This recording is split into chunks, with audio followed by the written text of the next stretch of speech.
Get to know all your favorite VRChat DJs all in one place. This is VRCDJLIVE.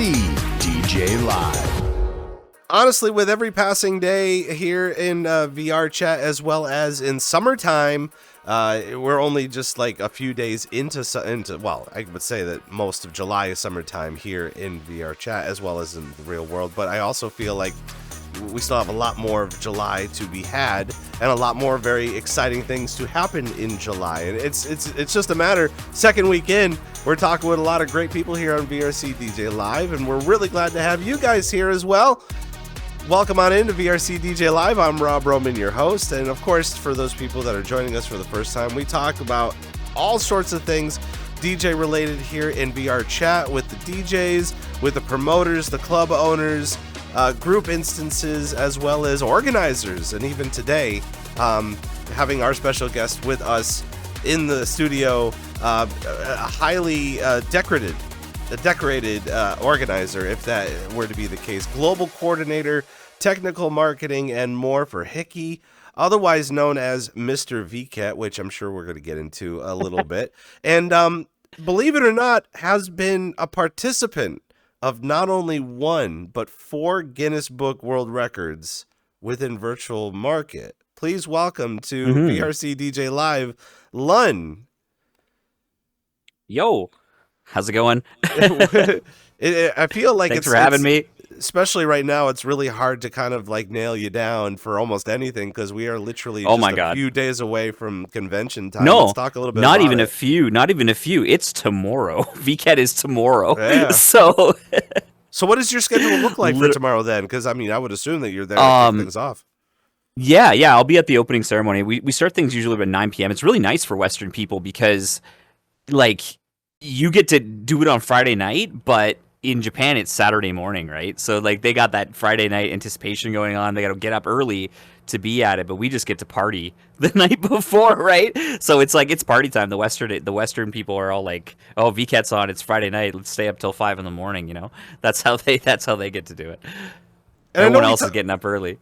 We talk a lot about too. I'm not going to just say burnout at this early in the stage, but like, you know, we're going from one festival to a whole nother festival in here, and I would assume that you've been all over VRChat, either exploring these festivals or getting prepared for the fact that VKet's happening for literally 2 weeks. How are you feeling right now? Where are you at?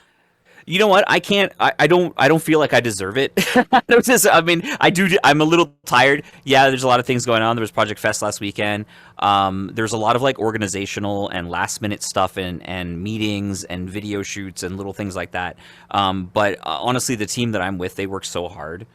Like they work so hard. There's so many people doing so much stuff. And there's a lot of them. So for me, I'm more tired because it's overwhelming because there's so many people who have like a role doing something at VKet. And we're even doing planning for winter already. Like the worlds are already being built. So that stuff's already happening. Like as these finish up, we're already past the concept art stage and we're already into the gray boxing stage and you know, figuring out like what the worlds are going to look like and what we're going to do differently. That's already happening, right? So it's a full-time thing, like every day, like every single day. But that's super important to think about too, and maybe you're the one that's going to put the first step forward, especially because I have been talking with a lot of different club owners and venue world creators in here, and I'm just like, you know, I don't want to say that we're thinking about spooky season or holiday or even at the end of the year, but like I feel like even now, as I just said, we're literally in the second week of July, and I'm not going to say August doesn't exist. I'm not going to say that September doesn't exist because it will, but you can't also deny that you go to the grocery store, you're going to start seeing school supplies, and you're thinking it's always too soon. It is always too soon. This like summer's great. My daughter's off, so she's like more often in VRChat with me too, which is kind of nice. You know, we got to have the AC, but it's you know, you want to stay inside and be cool, right? Because it's so hot outside now. You know, they like you don't want to be outside in the summertime as much, but yeah, these seasons, like these events, are punctuated with a lot of travel. because at the end of the event we're in Japan for VKet Reel, and so it's a busy time. But we get those. For me, August is kind of that's a quiet month, which is kind of nice, you know. But we're still meeting every week, right? It's still a full-time thing, and we still do World Hop every week. We're still hanging out with the Discord and people like that, and there's thousands of people, so it's a continuous struggle. Like in the in between, we're looking at companies to join us and things like that, so we're always busy, even when we get a little bit of time off. August is a little quieter, I would say, right immediately after the event, and sometimes a little bit during the event, right? Like once the opening ceremony is done, all the prep is finished, so now you just get to enjoy all the stuff you've made plans to do, right? Yeah, and it's fun for you to sit there and say thousands of people too, but at the same time, I feel like even the amount of time that you have been doing virtual marketing here, doesn't that get a little overwhelming, the fact you got so many people that are coming to this thing, and then also too the growth, which we are going to be talking a little bit about VKet Reel and the amount of people, because I've seen pictures, I've seen the videos, I think a lot of people have. We're all jealous because we can't go over there like as immediate as you may be, but at the same time too, doesn't it seem a little overwhelming, kind of like it's like the DJ space in here where things are just constantly growing, but we don't know how large. Yeah, people. So it's really hard to quantify because the DJ space in here is like it's a series of events that happen every week, right? You look at VRCTL, I guess, and you look at that, like that website's great. You look at what Captain Duck does as well, and you look at like the numbers in those Discords, and you add them all together, and like that's everybody who's at least partially engaged in the DJ scene in here, and it itself is this big microcosm. But everybody's kind of doing their own little thing. It's like it's like clubs on the Vegas Strip. It's a bunch of little clubs doing a lot of cool stuff, and there's people who are really into that. And then you've got the Sphere.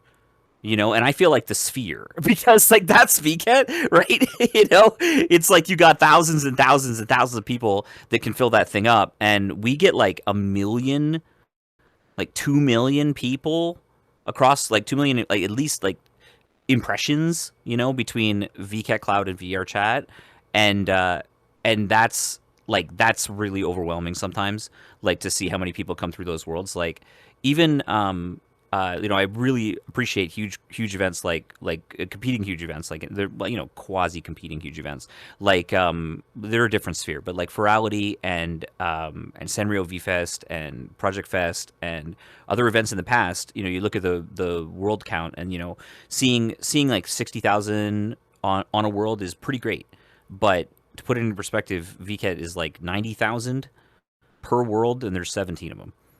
And it's like, and that's in the first like 2 days. So it's like, it's really, really, really overwhelming, the amount of people that come through here. And so, you end up with this huge rush, this influx of people that are just joining all the Discords. The social media spikes like crazy. The website gets all kinds of traffic, and we get to see it, obviously. And it's, that's really what makes it real, is that first day. And seeing that that giant hockey stick of the traffic, and it's been growing and growing and growing, not only on the western side, which used to be the dominant group of people coming to VKet, but now Japan, which is this like alien life form of people doing VR stuff, and it's a completely different situation now over there, where I heard a statistic. Something like 5% of the entire population in Japan is like plays VRChat or something like that. Holy moly! Like, it's crazy when you think of the numbers. Like, I remember on the last show, Tupper and Straz were saying it's a small village, and I don't know what their idea of a village is, but like tens of millions of players is a lot more than a village. I'm from Canada. Our biggest city is like not even like the entire population of my entire country could fit into Tokyo, right? Like in terms of people. And so when people say a lot of people in Japan play VRChat, a lot of people in Japan play VRChat, and that grows every single day. So they kind of took over from when it was the Western market, right? Like people in VRChat were mostly from North America or like the West, and now the Asian contingency is grown a huge amount. It's really carried us since after the pandemic, I would say. So yeah, it is overwhelming. It is. It's pretty wild. Can't really too, explain it, because like even today, I got to interact with one of my customers who was explaining that they were carrying luggage with a VR headset, and me being over here just going like, I don't want to say anything. I can only assume. Can only assume that if you're going to be in VR, you're going to be in VRChat as well. But I even Most asked him likely. straight ahead. I was just like, "You have a Quest?" And he's like, "Yes." And I'm like, "All right, then you're fine." But like at the same time, I'm like, you know. But you're right. I mean, again, the accessibility of being able to find a VR headset, let alone one that's good managed in the market, and then being able to come in here and explore virtual market and everything else that we have here in the Yeah. scene. Even recently with the mass amount of different festivals going on. Just out of my curiosity, do you guys do you kind of check up on each other? I know you and Project Oh Fest yeah. usually talk a little bit, but like, what is your relationship with like Virality? So I've actually spoken to some of the folks at Ferality. Obviously, Ambiguous is an incredible person and really, really, really into the community in here. Lovely, lovely people at VRChat and at Ferality. I've attended those events. I've exhibited at those events with my wife also, like as a regular exhibitor. And VKet has brought Mokuri there as well. So like I love Ferality. I think it's great. They do really unique stuff. And like if we're counting virtual conventions as important as in person ones, they're the biggest furry convention in the world now in terms of attendees. So that's like bigger than Anthrocon and all that sort of stuff, right? But it's a different thing. So you can't say it's exactly the same. It's very different from people like dressing up in full fursuits worth thousands of dollars and coming out to a convention in person. That's a whole other thing. But in terms of pure numbers, it's more accessible, and it is probably the biggest furry convention. But like you saw yourself. At some of the ones you've been to, like the amount of people who are in VRChat could fill a stadium, at those things, and it's just crazy to think about. And those are the numbers that people don't really realize. People talk about like numbers in here, but it's CCU. You talked about that person had a Quest. A battery on a Quest lasts 2 to 4 hours, right? If there's 80,000 people in VRChat, most people are in VRChat for 2 to 4 hours. There's only us crazy people who are in here for like 6, 8, Sure. some days, on Yeah. the weekends or more. Only us crazy people like that. But most people will enjoy VRChat for 2 to 4 hours, whether it's work or, that's when they got to go to bed or whatever the case may be. So if it's 80,000 people and it's still 80,000 people 2 to 4 hours later, that's a different 80,000 people, And then it's another different 80,000 people after 4 hours. And then it's another different 80,000 people. Then Japan wakes up and it's a different 120,000 people, right? Like it's completely crazy, and not everybody plays every single day.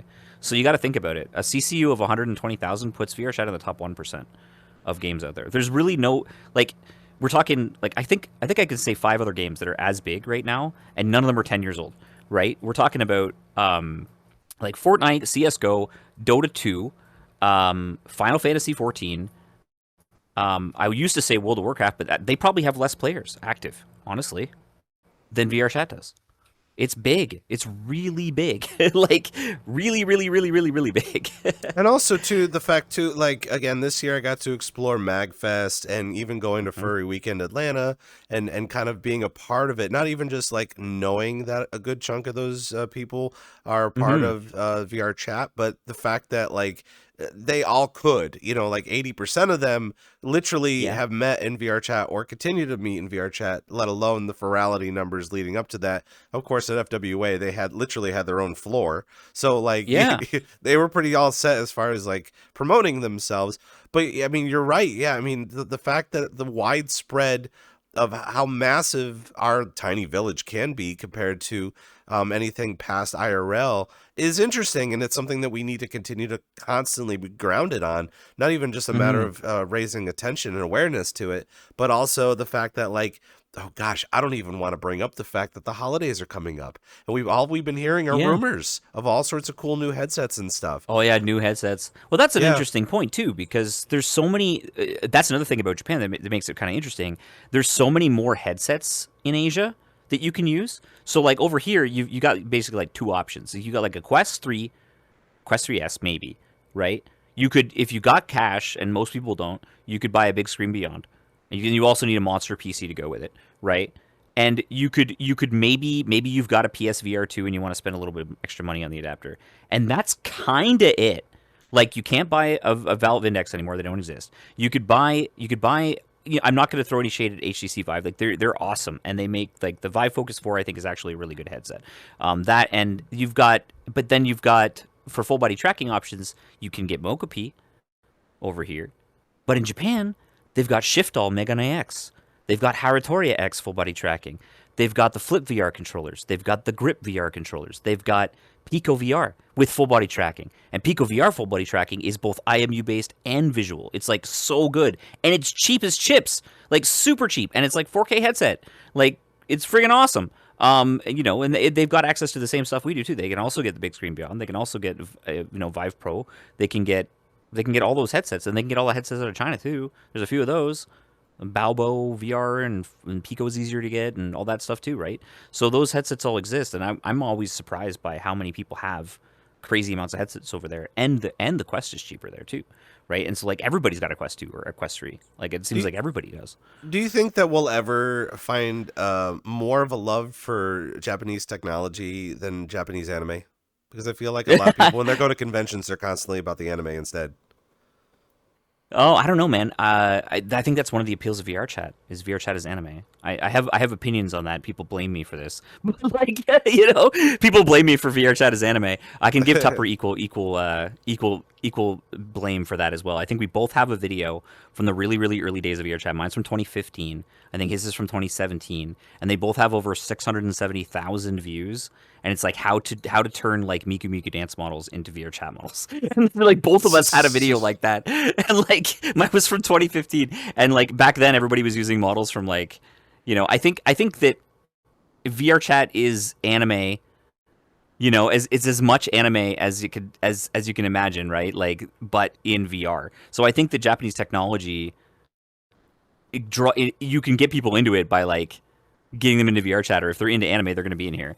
And VTubers are the other bridge, right? Like that's the crazy thing, because like we kind of started like this. If you look at Kizuna Ai, like she looks like a VRChat player in her early stuff, right? Because it was the same technology, right?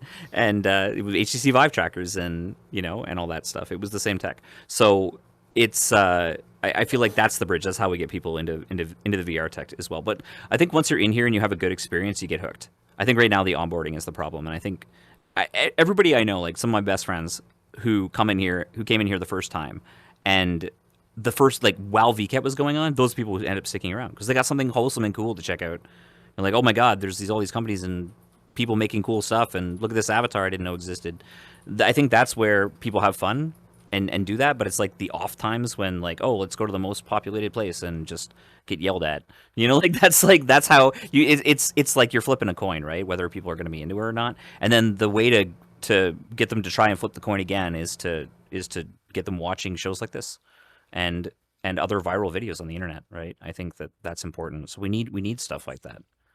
And it's really tough too, just because of the fact that, yes, I mean, whenever we do see somebody who's coming into VRChat for the first time, they'll do a whole video about how they're going to Publix, or they're going to like the most populated Publix and the most random Publix, and they're having a hard time. And I'm like, well, no doubt you're having a hard time. You're literally like trying to walk into like, you know, Times Square and trying to carry on a conversation with a complete stranger, compared to if you were just going to go downtown in some major city, you'd have an even better time of having a conversation outside of, you know, a melting pot of an entire country, a whole world. It's not even just a country thing. Anybody could have been in there. But of course, we're going to get into more VTuber talk throughout the program. Of course, VRCDJLIVE, and we're doing it live. We're sitting here with Lhun of HIKKY and VKet, and just as we are live, anybody in chat, you're more than welcome to ask your questions, regardless of VKet, the fact that it's happening tomorrow, literally, and literally as well night. as we are going to be talking a lot about the rave scene as well, and stuff that Lhun has been able to explore with musicianship and the rave scene. And there's just so much to talk about with you, man. You're very interesting to talk to, and you have lots of experience and a lot of understanding, and that's the thing though, is like within 2 hours we have to sit down and try to figure out what we need to talk about the best about. And I know as we started the stream, it was alluding to the fact that when you did submit your application to be on the show, you did write down an entire award listing of things that you've been a part of, and several of the things that you were talking about were these Guinness Book records from within virtual markets. Let's talk a little bit about that.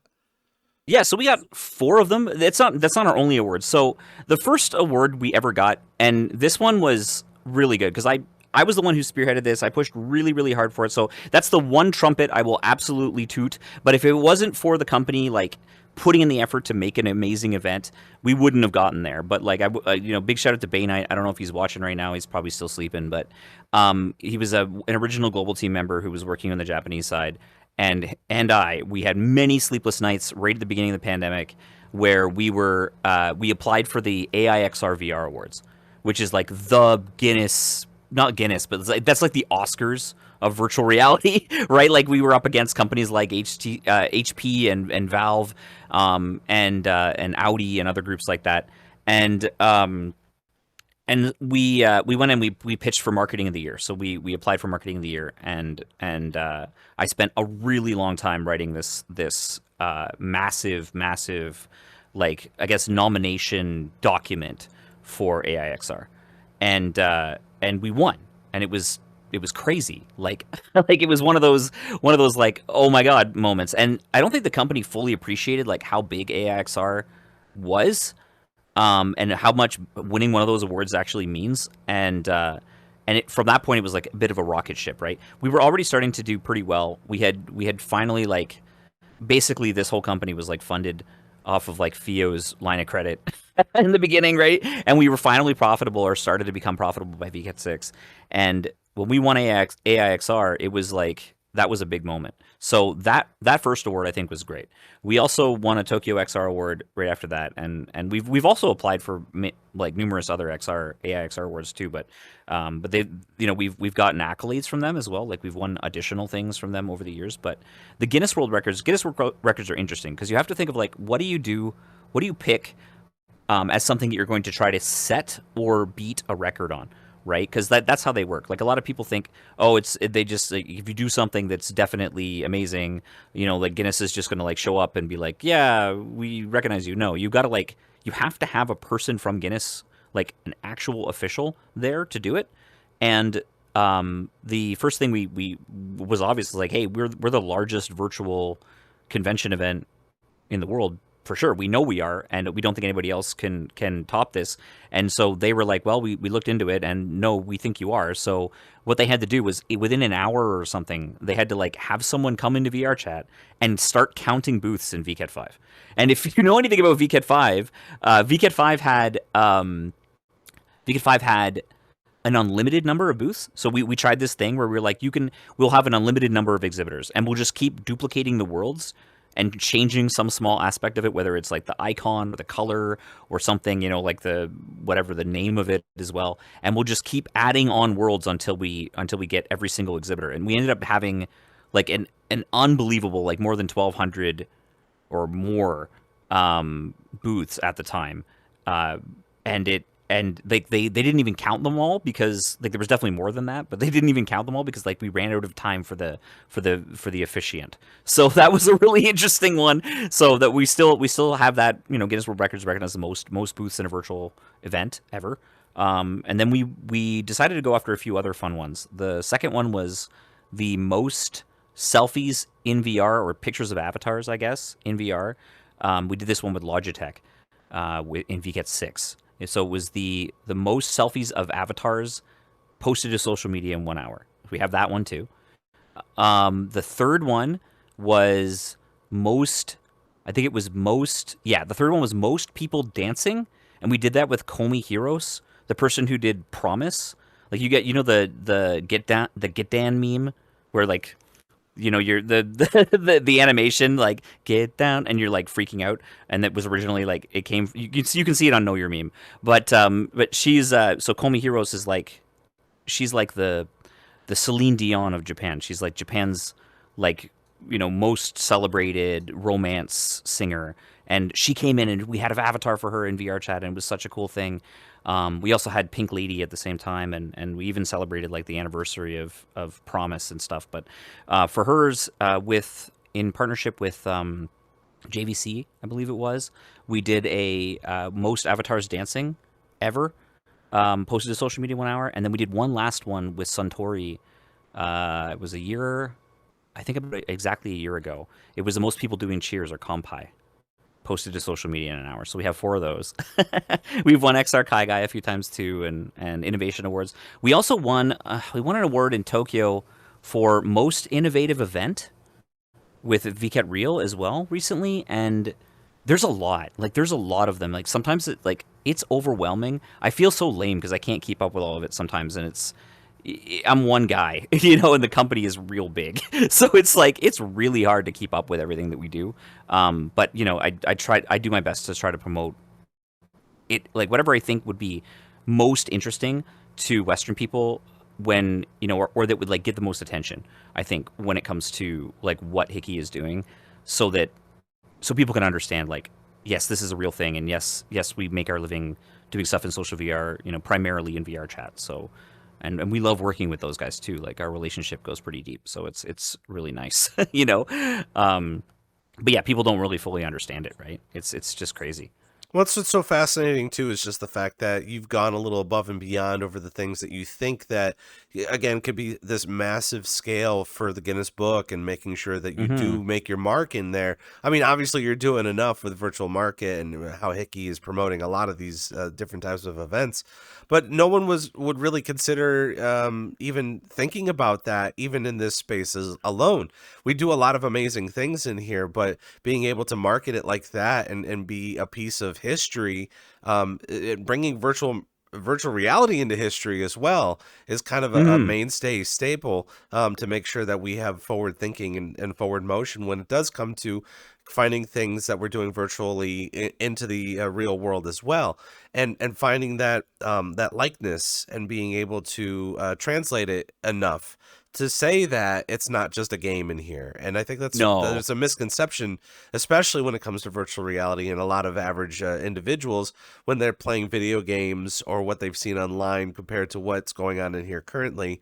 But even for VKet alone too, again, we say how VKet is such a massive event, and featuring all sorts of different people and climates and cultures and just pretty much everything regarding virtual things, and even game development too. He can't just be in here and just be like, well, there's 3D assets and clothing. There's a lot more that's going on in here. And again, I wish we had. We behave like a game company. Really, is like it's like a game studio. Like that's how HIKKY has to operate. But yeah, you're absolutely right. It's way more than that. I hate that term game, because it's not really that. It's a platform, right? Mm-hmm. I mean, we're in a social platform. That's the thing. It's like, I don't think that there's a high score playing VRChat alone outside of I've gained so many hours in here and just been maybe someone, I don't know, maybe someone will be sleeping the longest for the Guinness Book of World Records. I would hope not. I think that there is a high score in VRChat, and I think it's how much you can give back to the community by building things, or if you have like an incredibly popular world, or you make something. And I can't say, but we're not the only company, or we're not the only group that's in here that's doing cool stuff. I have to give a massive shout out to Raindance and Venice Immersive for doing what they do in here as well. Like that is super great. I love that stuff. Raindance has a huge pedigree, and the fact that they take the time to come in here and see what people are building in VRChat, and not just standalone applications of VR, which they also look at, right, for this sort of stuff. And they do, the best VR game or best VR game narrative and stuff. They do stuff like that as well. But the fact that they come in here first and look at the things that are being built in here first, to me, they really get it. You know what I mean? Like that means, oh yeah, they get it. Like there's a place where people are building things, and they're not looking at Second Life. They're not anymore, and I'm going to make the Second Life people real mad, but like they're not looking at Second Life anymore, and they're not looking at, they're not looking at Roblox. They're in here. They're in here. And why are they in here? Because the real artists are in here. And I think that's why we're in here too. If there was a better platform, we'd all be at it. And VRChat is doing it right. And they're slow boiling the frog, you know what I mean? And they're doing that the right way, because they're not scaring people off with major changes. And everybody's like, oh man, VRChat's development's so slow. And you get people who go off and do other and try other platforms out, but you always wonder, like, those places don't have the numbers, and they all have great things. Like even VRChat's own staff will acknowledge, great efforts like Basis and other things like that. CVR and other companies trying stuff, right? Resonate and blah blah blah. And while we engage with some of those platforms sometimes, and we even have our own platform, it's still VRChat. VRChat is where people are at, and the platform is trying to build a sustainable like place for people that people like to be in, that is easy to use, and they're taking their time with it, which I think is really important. Like I'm not going to speak for the private conversations I've had with VRChat's business owners and staff members. It's not for me, but I will tell you this: that they, as much as people like to harp on them, they are really, really, really care about everybody in here. But it is overwhelming, right? Like you can't show your fear. You know what I mean? When you're having these conversations, because like it's a huge thing. Like the only thing bigger than VRChat, like in terms of social platforms, is maybe like the big 5 like IM applications, and like, you know, things like WhatsApp and Line and you know, and Telegram and stuff like that. And that's a whole different beast, right? It's nothing compared to, you know, what we do in here. And they still manage to have like excellent voice latency and tons of freedom and people who enjoy it. And it's easy to use. I don't blame people who, like, even VTubers want to come in here and use this platform because it's really, really easy, right? I love that they've got like the webcam support now. So even if you don't have a VR headset, like you're expressive, like all that stuff is great. And this is why people love this platform so much. And that's why everybody's here, and not, you know, there's lots of people in Second Life, but they're not.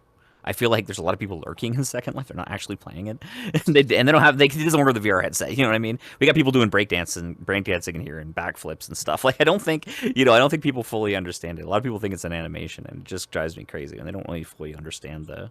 Well, you got a lot of the meme culture, and I think a lot of people, when they're coming in here for the first time, they're just remembering the meme culture. I don't want to say the Uganda Knuckles are still running around, because you can't kill those guys. They still running around. I'm sure, yeah. But at the same time, too, like I'm really glad that you brought up Braindance, because just the fact alone that, like, even this past New Year's Eve, like there was a steady continuation of all sorts of different visualizations. There was lots of videos and lots of attention to story builders and story creators, and just lots of really good visual just aspects, videos, and people creating movies and stuff. And there was that one movie, is like I met my wife in VRChat or something. Yeah, no doubt. And but that's the thing too, is like yep, we met in VRChat. It was a great film.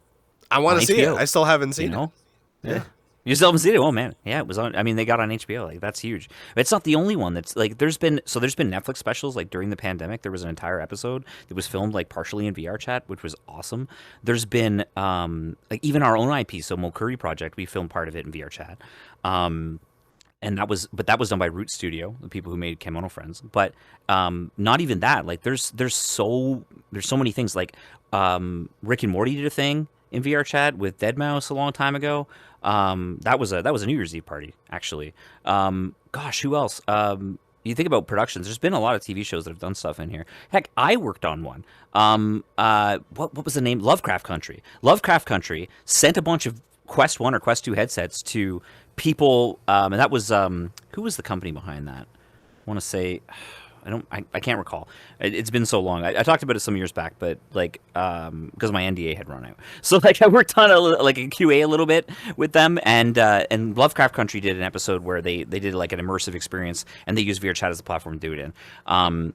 It gets a lot of cool stuff like that, and yeah, people, you can make films in here. But like I think some of the films being shot in VRChat now, especially like groups like Studio Penrose, they're incredible.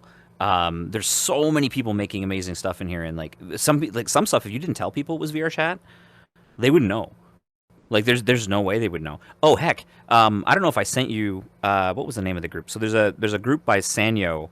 There's a group it's essentially funded by Sanyo, eMarine Project, IMIRINE, eMarine Project, and they've got like multi-million view music videos, and half of the music videos are shot in VRChat. People don't know it. They're big in Japan. But that's another music group that's in here that people don't know. Like they shoot half their videos in VRChat. It's freaking crazy. Like, so they do such a great job of it too. Like, I highly recommend looking up, their music videos and stuff after this, because like their stuff is awesome. But Japan's found them, and I think we have other groups like that in here too. Like even Amoka's done incredible music videos in here, and that's been going on for years. But people miss it, like, because everybody's in their own little silo, I think, and that's something that's like, this is an excellent media production tool. Now, when we talk about like exhibitors at VKet, there's a lot of people who are content producers, and whether they're making videos or music, or they're using this as a platform to like enhance the overall visual appeal of their content, because VRChat makes it so easy to do that, right? I think that's what we do too, right? With VKet, we can enhance the overall visual appeal of the convention by having it in this like big grandiose world that, you know, that has a theme every time, you know, whatever that may be. And I think It's super also fun. a lot of this too, and we keep, especially as a content creator as well. Like I know for a fact for me, or even as a DJ for that matter, you know, I like to implement a lot of my Saturday night in the mix. Having a club instance going while I'm performing IRL at a convention or something. A lot of convention goers, they love the virtual mirror thing, but Yeah, I also love being that. able to implement. I've been seeing a lot of DJs that do anime conventions. They'll take 3D models and go to an MMD world and just have them dance in front of a Yeah. green screen or like a transparency. And I'm just like, that's a genius way of doing it. But I feel like a lot of people they don't. I don't want to say they don't use their creativity. I don't think that they remember how much creativity you can kind of go with in virtual reality or VRChat alone, being able between the avatars and dancing or making music videos or photos in this manner or even performing. Yeah. And even with the movies too, it's just like when you're making a film in here, you know, we have to continue to try to figure out a way to showcase it, that it's not just people coming in here and just you know, creating a home movie or something, but being able to, Yeah. you know, create something much larger at a professional grade and level.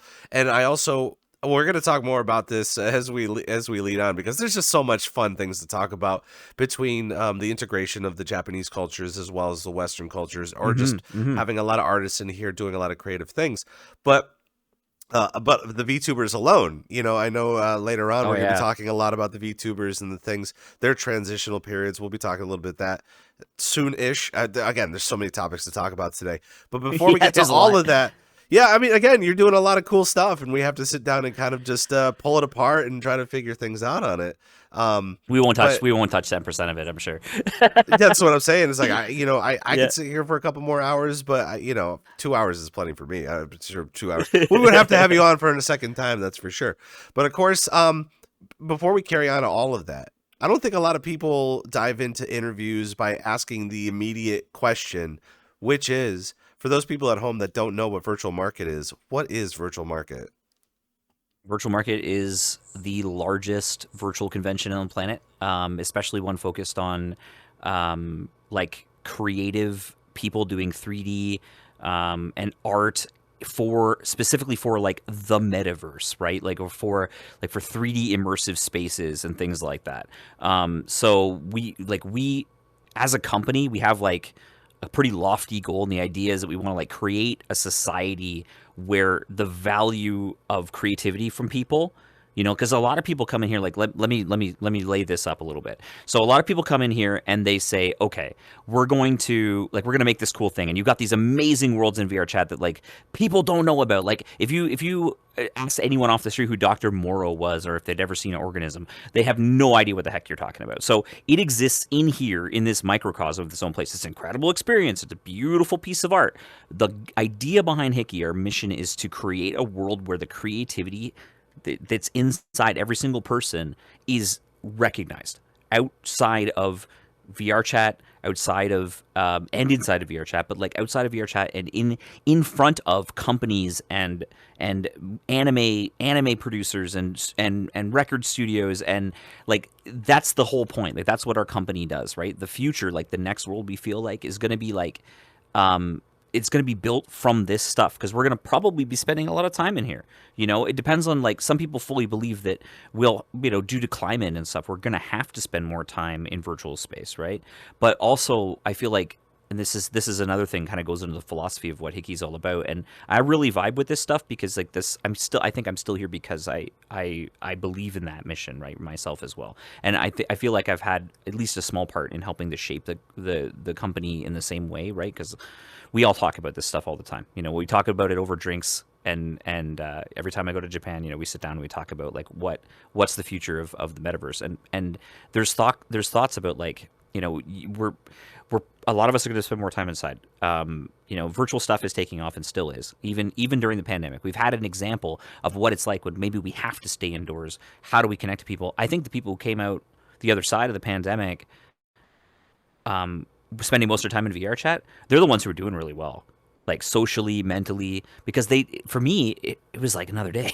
Like nothing changed. I was already in here having fun with people, and I was able to jump right back into going to conventions in person and spending time with people again. And I didn't get any weirdness from being isolated like that, because I wasn't isolated. I was in here with all of you. So like every person's got their own version of like what a life-changing moment is, and everybody's got their own version of like what they have creatively, and the whole point of this is to build like experiences and break down the walls of this virtual thing and share it with everybody else. That's HIKKY's mission on a high level, and we do a lot of stuff outside of VRChat too that tries to do that. What is Virtual Market? It is the biggest convention of people like that. So if you've ever heard of a VKet, or you've been to an artist alley in any kind of major convention or anything like that, the whole point of Virtual Market is to get all of those creative people a place where they can show off and do their stuff, and then try to put as much of a lens on everything that they do by finding ways to get large companies and things that are already recognized as like important, or companies that are important, or like news agencies and things like that. The whole goal behind it is to like bring legitimacy to everything that everybody's doing in here, and find a way to showcase them.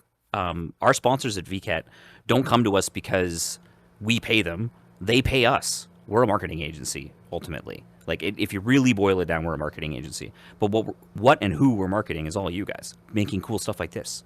Everything we see around us right now, that's what HIKKY stands to build. That's what we were born to do, and that was FIO's grand mission, and a lot of people agreed, and here we are, right? So we think that virtual reality has like the potential to change how people approach their lives. And I'm sure, as somebody who's done a ton of stuff, like you, the last 5-6 years of your life has been VR, Rob Roman in VR, right? And you've been able to make connections with people and build things and do cool parties and get to know people that you maybe wouldn't have gotten to talk to or work with because you were able to do this thing in VR, right? I think it just changes the way people approach it. So we want to get people excited about this like user-generated content stuff, and to show that people that there's a real market for it. I know tons of people who make a living now because they exhibited at VKet, whether they're working with us full time or not.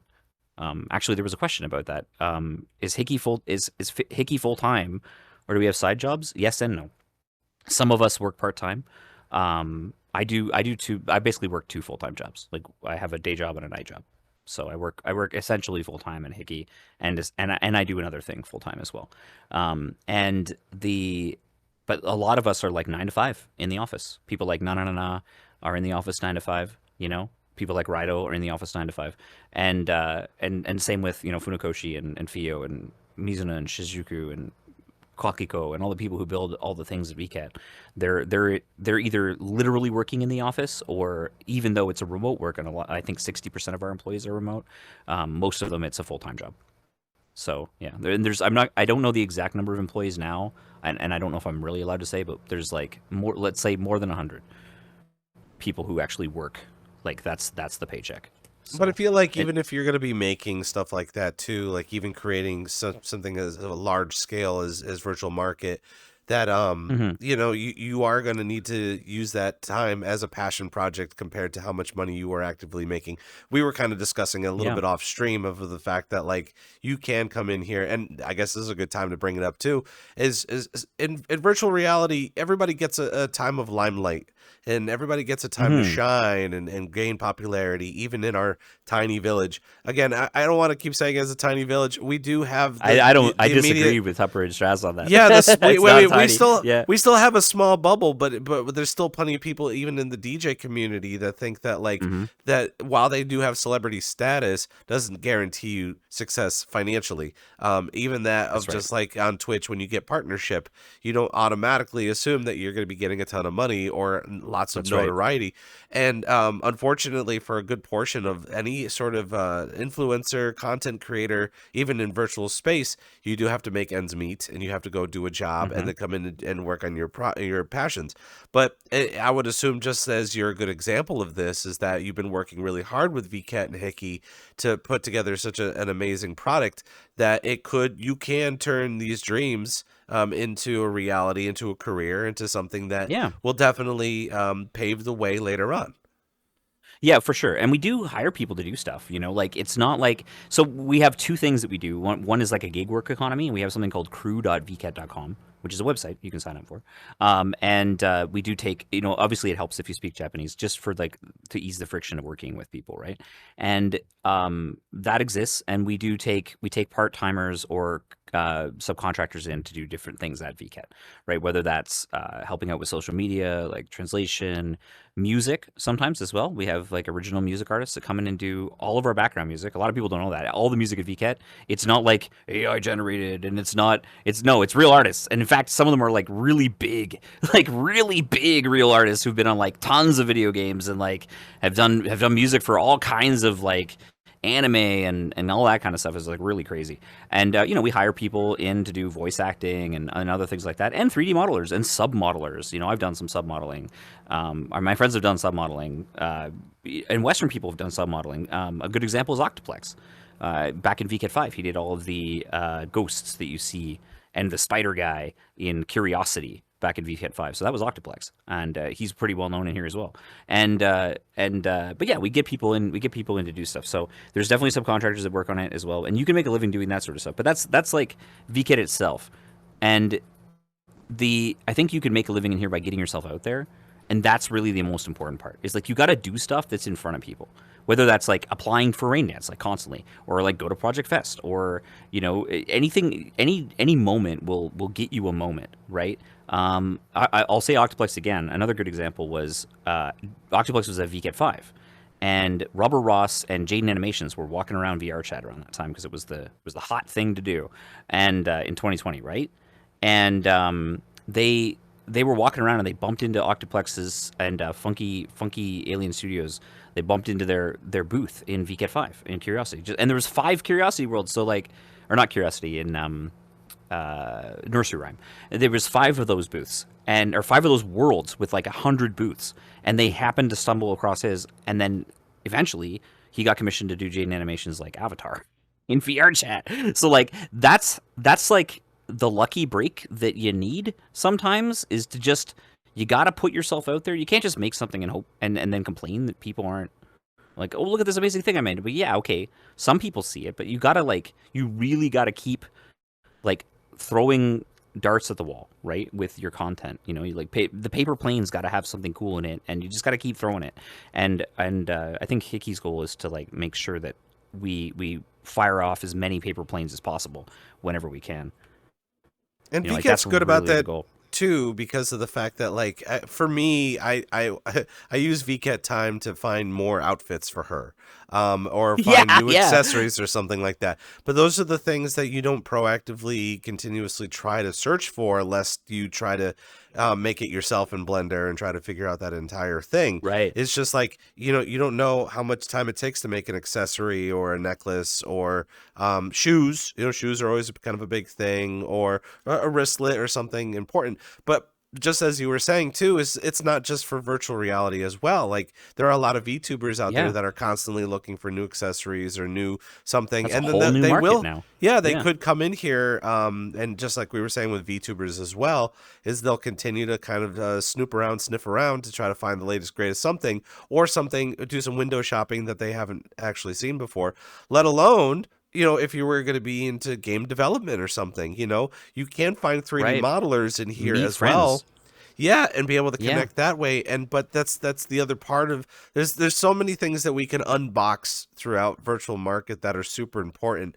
But that's another great takeaway of this, is just the fact that it's a big meld of the minds, as well as a big artist alley, being able to showcase the things that you could potentially do compared to something that either A, you are looking for, or B, you've never thought that you'd ever see before.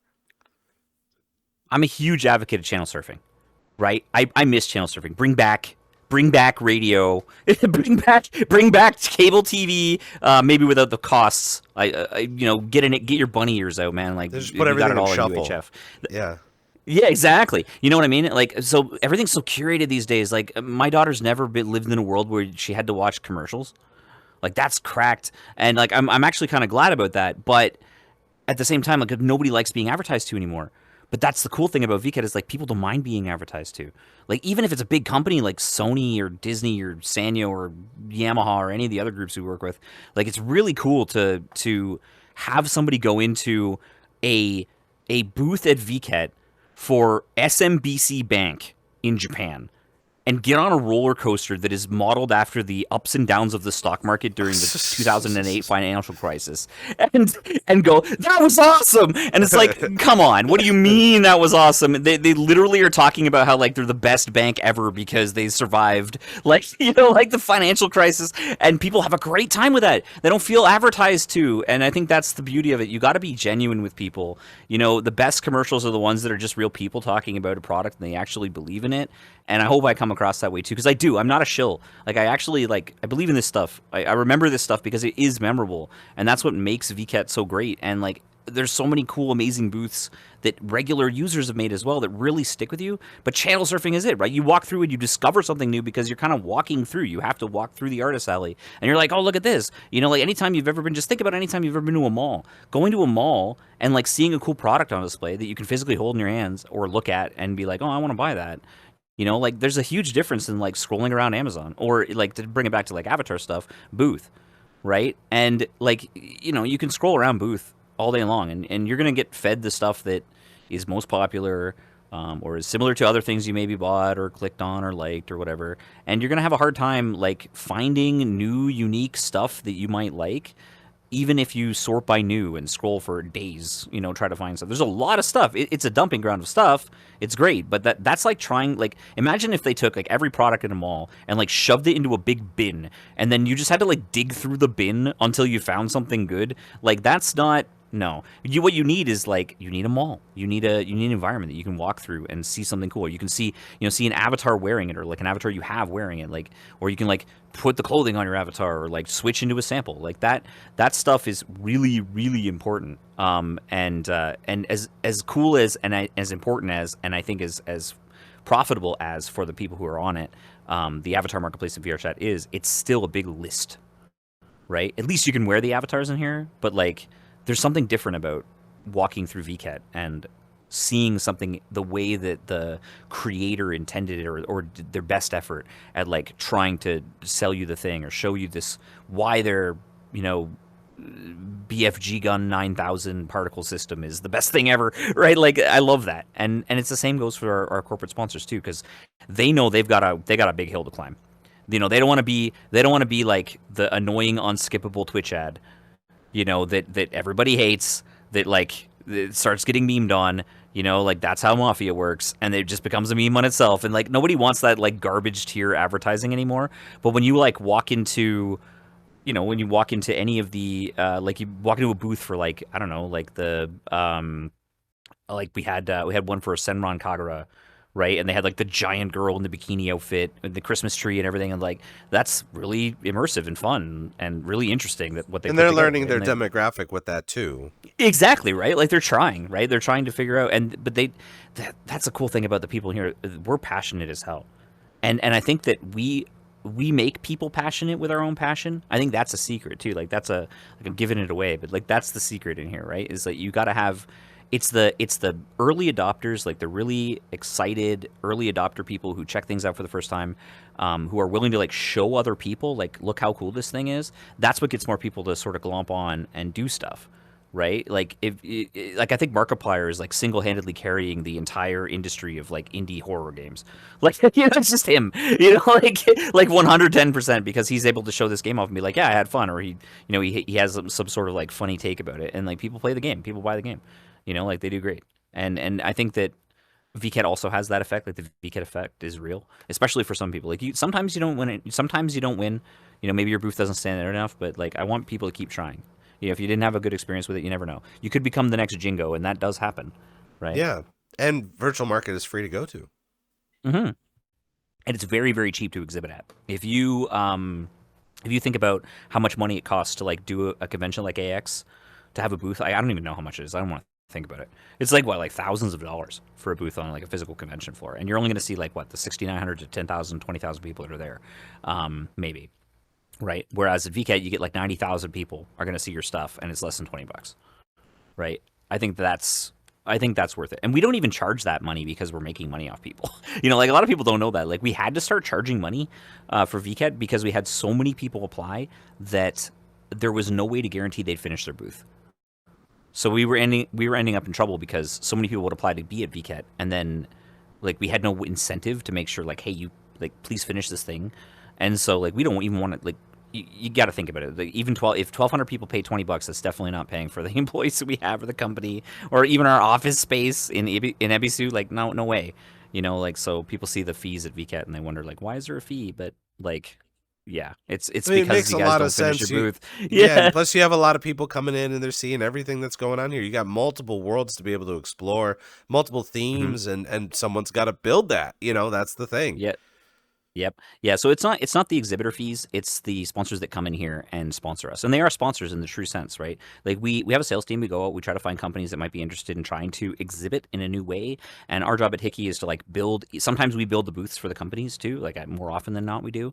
And we try to build these cool experiences. So we have an art director come in and an art team, and they like, hey, okay, Yamaha, what are we gonna do? Like, how are we gonna build this booth together? And at VKet 6, we had like Yamaha had like an electric bike series and like an electric concept motorcycle, and like, well, we'll make it rideable and people can ride around and blast around the menu or blast around the venue in this thing and see what it actually feels like to be in it. Or like Audi, like let's actually do a full model of like the Audi car, and like so people can go into the e-tron, and then we give people incentives to do it. Like if you went at a certain time and did a test drive at the e-tron in virtual market, and then you went in and actually booked a test drive at the Audi dealership, like you got a whole bunch of free stuff. Like you got free avatar accessories, like a racing suit. But we actually got like the Audi racing car drivers from Super GT in Japan to come in and talk to people at VKet as well. And so there's like all kinds of really cool experiences like that we try to like curate for people so they don't feel advertised to. They feel like they're having like an experience, and that's what makes it different. I'd much rather do that stuff than watch an unskippable ad.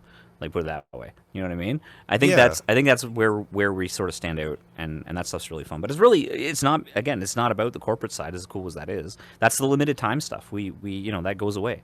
It's the worlds that stay up, that people can go back in and discover new avatars and all of the creative people in here. That's why we keep those worlds up, and the corporate worlds don't stay up. And also super exciting too, because this is whenever VKet time comes around, everybody gets all excited, but at the same time we all lose sleep because we're always constantly here. We're looking at all the How do you worlds. get through all the worlds? Yeah, man? that's the thing. That's so hard. Well, didn't you guys also put in achievements last year too, or during the wintertime? You have the we did. There's been, I think, four seasons we've had achievements now. 4 seasons.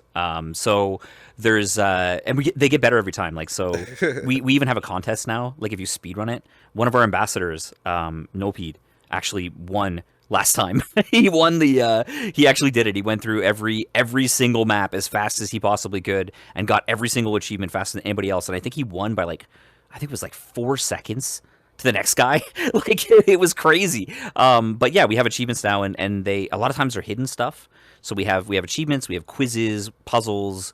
Like there was like a fishing achievement, or did you get to the top of this certain thing, or like you have to go to each part of the map and do a certain thing to get the achievements. And yeah, those are in there too, and it's great incentive. We're always trying to figure out how to keep people engaged in here. Right, and actually going through the whole map and checking it out, not just the ones that are the first one in the row, right? Like, we want people to go to everything, so we want to give people a reason to go through all of the maps, because they'll miss a lot. Another thing too is that there isn't enough people in the world to make 8 new VKet concept maps with storylines, original art, original 3D, original textures, everything, every single time. So we do roll worlds back, and we'll bring them back again with a twist, and or take a portion of a really good world that people liked a lot and turn it into a Quest cross-platform world as well. And people will see it as like, oh, it's Yapo Poeto again, or it's like, it's Pixeleka again, and it's like, but no, it's not. It's like there's a whole new group of people in there. There's different stuff in the world. Like, go check it out. Like, there's a whole new group of people doing cool stuff in there. So to keep people engaged, like one of the ways we did that was like, okay, we'll add achievements so that people go to every map, and then it's about communication. Like I spend a lot of time in user communication, like trying to teach people, yeah, there's more stuff. Like, go see it. Even if it's a rehash map, it's a different map. And there's a lot of people that spend a lot of time working on it and put a lot of heart and soul into it. We've got dedicated story writers at HIKKY. Big shout out to Kei Hayashi for writing the persistent storylines of so many worlds.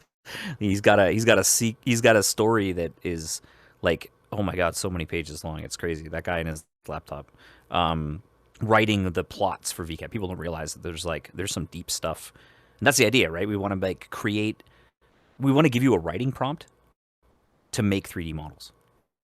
I think it's such a cool concept. I really I vibe with it.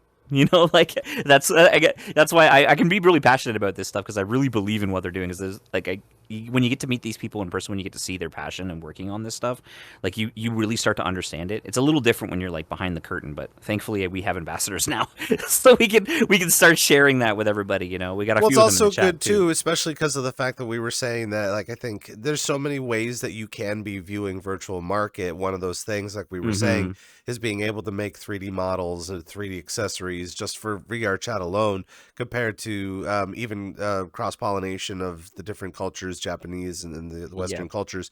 So there's that way of looking at it. But even if you aren't invested in all that sort of stuff, you're learning into the lore, and you're going in and you're learning about all the different storylines and all the different experiences that you put in every VKet map. Secrets and achievements, and it definitely appeases a lot of different people, even within our scene. So again, it's not even just a matter of bringing something old back.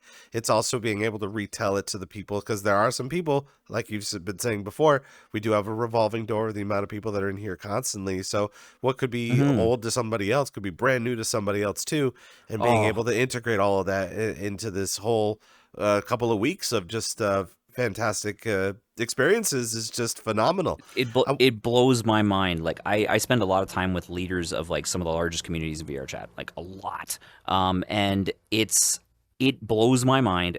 If I go to any place that I've never been before, or if I'm around people that, even community leaders that are really large, if I go and talk to them, if I was to just jump into any random like large promoted event here in VRChat, there's going to be people there who don't know what VKet is. And that's crazy. Like, to me, that's crazy. It's like, what do you mean you don't know what? Like, what? It's like, what do you mean? And but like, I live in it. So, but people are in their own little silo in here, right? Like they might just go to their own little thing, or they may have gotten involved with like an RP community, and in Avatar Combat or whatever it is they do, and they don't kind of go outside of it ever, and or they don't really bring up the worlds menu. They just like join on their group, right? And that's kind of like what they do. So yeah, it is crazy to me how many people still haven't discovered VKet. Like that is astounding, and it just shows how many people are in here, right? So like, but there's still, I would say, not enough people know about VKet still. It's like, it's big, it's popular, but I would say that like definitely not enough in here, or even really fully understand it, what it is, or who runs it, or that it's a community event really in its at its core.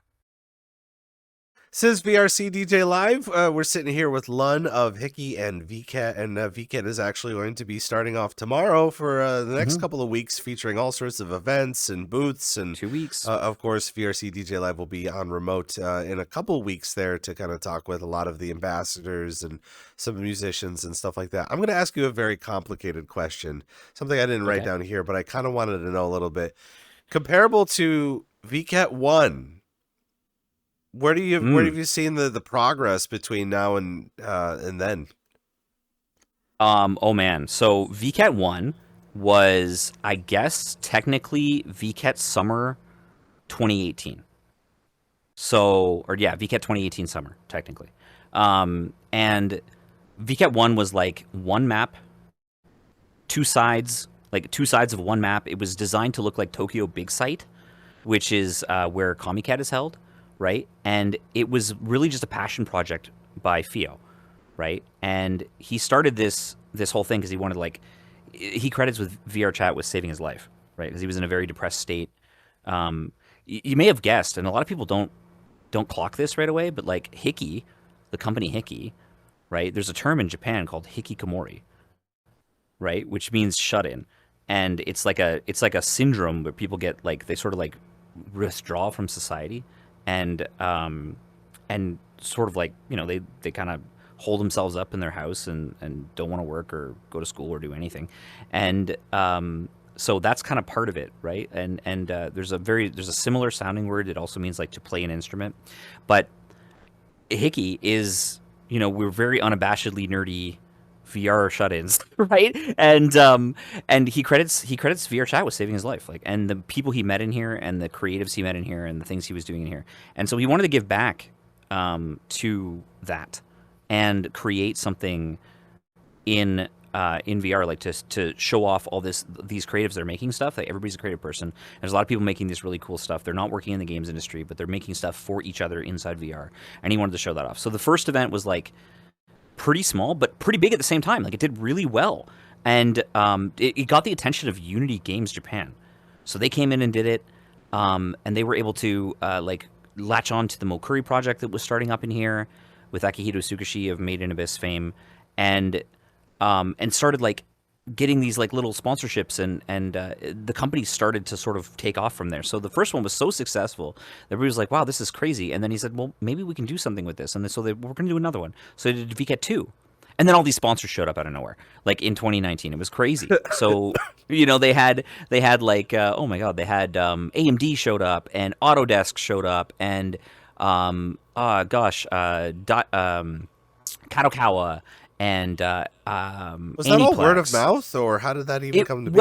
Well, they sort of he started promoting the event. He's like, you know, like he hooked up with Funakoshi and Mika and a bunch of other people. They got a bunch of fans. People really liked the event, and they're like, yeah, awesome. There's this place we can just show our avatars off, and so VK 2 happened, and then, you know, and then not just those people, but Kizuna Eye happened, and Kizuna Eye came in, you know, with update, UPDAT8 update.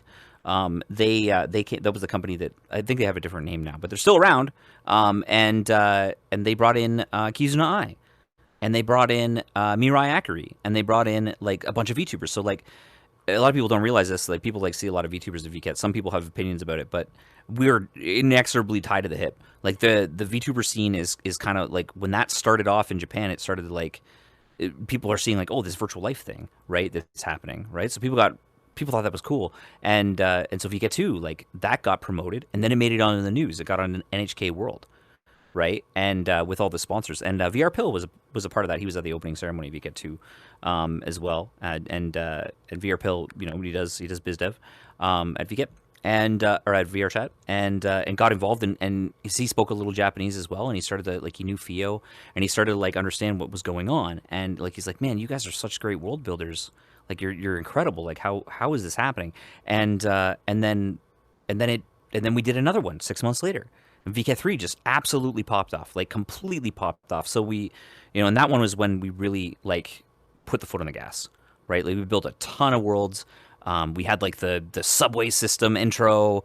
You know, VKet Chan 1 and 2 were concepted at that time. I'm gonna be doing a tour with the folks from For Hasario, talking about that in a little bit, in a couple days, another 3 hours, I think, of like running through the history. But the you know, the fans started coming in, and the fan art started flooding in, and we were like, well, we need a mascot, and then the fans drew us a mascot, and drew us a couple of mascots, and then it made it into like a bunch of magazines. We started getting press in Japan. We started going out to press and adding more employees on. And we still weren't profitable though. And I sort of like started to pay a little more attention. Like, I'd gone to the events, VKet 1 and VKet 2. And when VKet 3 rolled around, I was like, okay, this is getting pretty big. Like, these guys are doing amazing things. I was following along like the indie music scene that was burgeoning in there. There was a rock group I really liked called Memex. Those guys are incredible. Like, MEMEX. They've been making music videos in VRChat and doing crazy cross-instance technology since like 2017. Like, it's nuts. But they were exhibiting at VKet 2, so I kind of followed them around and like saw that they were doing this at VKet 3, and VRC prefabs was starting to pop off, and Lakuza was starting to do VKet World Hops, and we were all hanging out, and I realized I knew a lot of these people in Japan, and to see it grow as much as it did. VKet 4 is where, so VKet 3 popped off, tons and tons and tons of press, tons and tons and tons of sponsors, and once that happened, once VKet 4 happened, we were already doing well enough that we could apply for the AIXR awards. All the sponsors were there. We had companies like Netflix and Disney and Autodesk and like Ultraman, the company behind Ultraman was there. Panasonic, Sega, and like all these companies were like, well, we got to do something in the metaverse. This thing called the Oculus Rift came out, and everybody's freaking out, right? Like, oh, there's a headset. HTC Vive comes out. Everybody's freaking out. Oh my God, Valve Index is coming out. VR is a thing. We're going to do VR. VR is happening. And then, VRChat was in the forefront of all of that. Whether it was, people say it was Ugandan Knuckles, but like, it was just, VR was popular, and it took off. And then the pandemic hit. And it was like the craziest thing. We had already been doing 2 years, 2 years of experience of remote work, doing stuff in metaverse platform, and now everybody has to have a headset because what how do you socialize? What is this thing? And VRChat became massive because of it. Like a lot of people escaped in here, like they escaped the pandemic. They started building stuff. They needed a place to go. Some people lost their jobs. Some people didn't. VR headsets were becoming more ubiquitous. The Quest 2 came out right around that time as well, and that was a total coincidence. Like the pandemic happened, Quest 2 came out, and it was a perfect storm. Like an absolute perfect storm. And VKet 5 was crazy, and then we became profitable. So the company was able to make enough money to sustain itself at that point without any venture capital. We won the AIXR awards, and things just blew up from there. People talk about VKet 5 being like, oh, that was the best VKet. I think it's just nostalgia, because the other VKets we've done since then have been bigger, and they've been great. And obviously more companies have been involved in stuff. We got a bunch of venture capital from Docomo as well, and we got, I think the equivalent was about, we didn't expect it, but we got like 60 million US. And like as in the venture capital for HIKKY side, just to like build this company out and to continue to make money for other companies by promoting them in a new way of doing marketing. And that's kind of what it did. It became this whole other thing. And I know that it helps VRChat to exist, especially in the Asian sphere, like in Japan.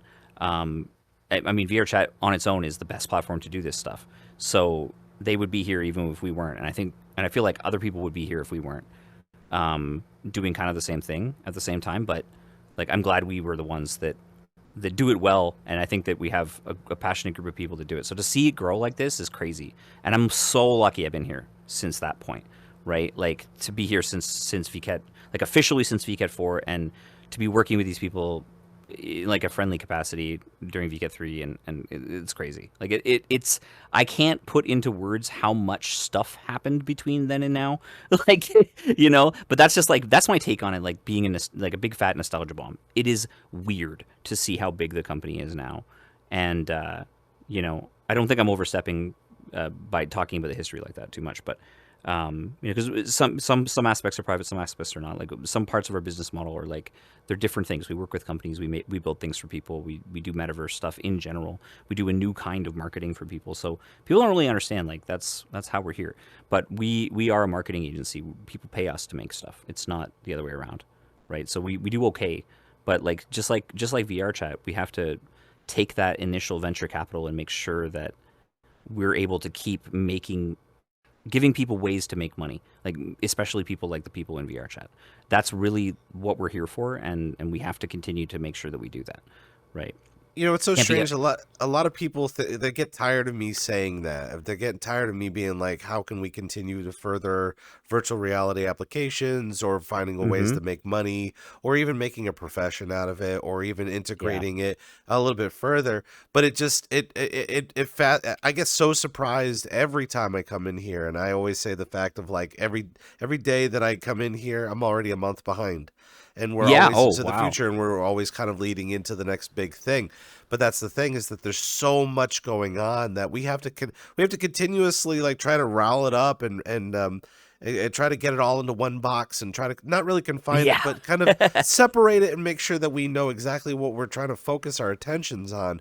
And there's just so many people outside of that box that they don't recognize all of the things that have been kind of been melding. Yeah, that into have been one happening. box. Yeah, Yeah. I don't think your past defines you. I said this a little bit when we talked before this interview. Like, I don't think your past defines you, nor should it. And I think people in Japan actually really think about this a lot. They don't want, like, the past is over, right? And yeah, your legacy's cool and all, but like, I think at the same time, like, you should be defined by what you're doing now while you're alive.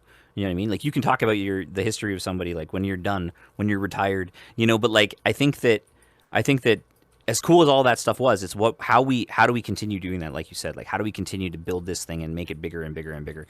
And because we have to, if we don't, like, if it doesn't grow, we're just going to be treading water, doing the same thing until eventually it's over, right? If we don't give people a reason to buy VR headsets, nobody's going to buy VR headsets. And I don't think that, like, Beat Saber is the killer app. I don't think Gorilla Tag is the killer VR app. I think VRChat's the killer VR app. Everybody wants a Ready Player One. That's what they want. They want that. They want that experience, but they don't want it. They don't want it the way that the WB is trying to do it right now. And like, everybody wants Ready Player One, but they want it, like, they want to really feel like they're in here. But like, the people who are in here every day, we're already in Ready Player One. We're already there. We're already doing it. It doesn't cost that much when you think about it. It really doesn't. Like, you think about how much money people spend on, like, if you're a console gamer, I always laugh about this. It's like, people are like, man, it's so expensive, VR headset. But like, if you're a console gamer, you're spending more money on video games than we are. Don't even get me started with the Switch too. Yeah. Yeah, I'm like, God, it's so expensive. But like, you buy a single VR headset, and like, what, people were talking about having 10,000 hours in this game, and that's unheard of, by the way. Like, the retention that this game has for a free to play game is crazy. Like, it's nuts. People who are into this game, they got thousands of hours in this game. I got like 9,000 hours on like one headset, and another like 2,000 hours on another headset. And I got thousands of hours in this game before it was even on Steam. Like, how do you, this is it. This is the place, right? You can build anything here. So, people like to complain, it doesn't have the same marketplace as Second Life, or the characters are all anime. They're all anime because we like anime. It's just like the people who happen to be in here. If a bunch of you came in here and decided that we want hyper realistic PBR avatars that that look like modded Sims 4, you can do that. Sure. Nothing's stopping you.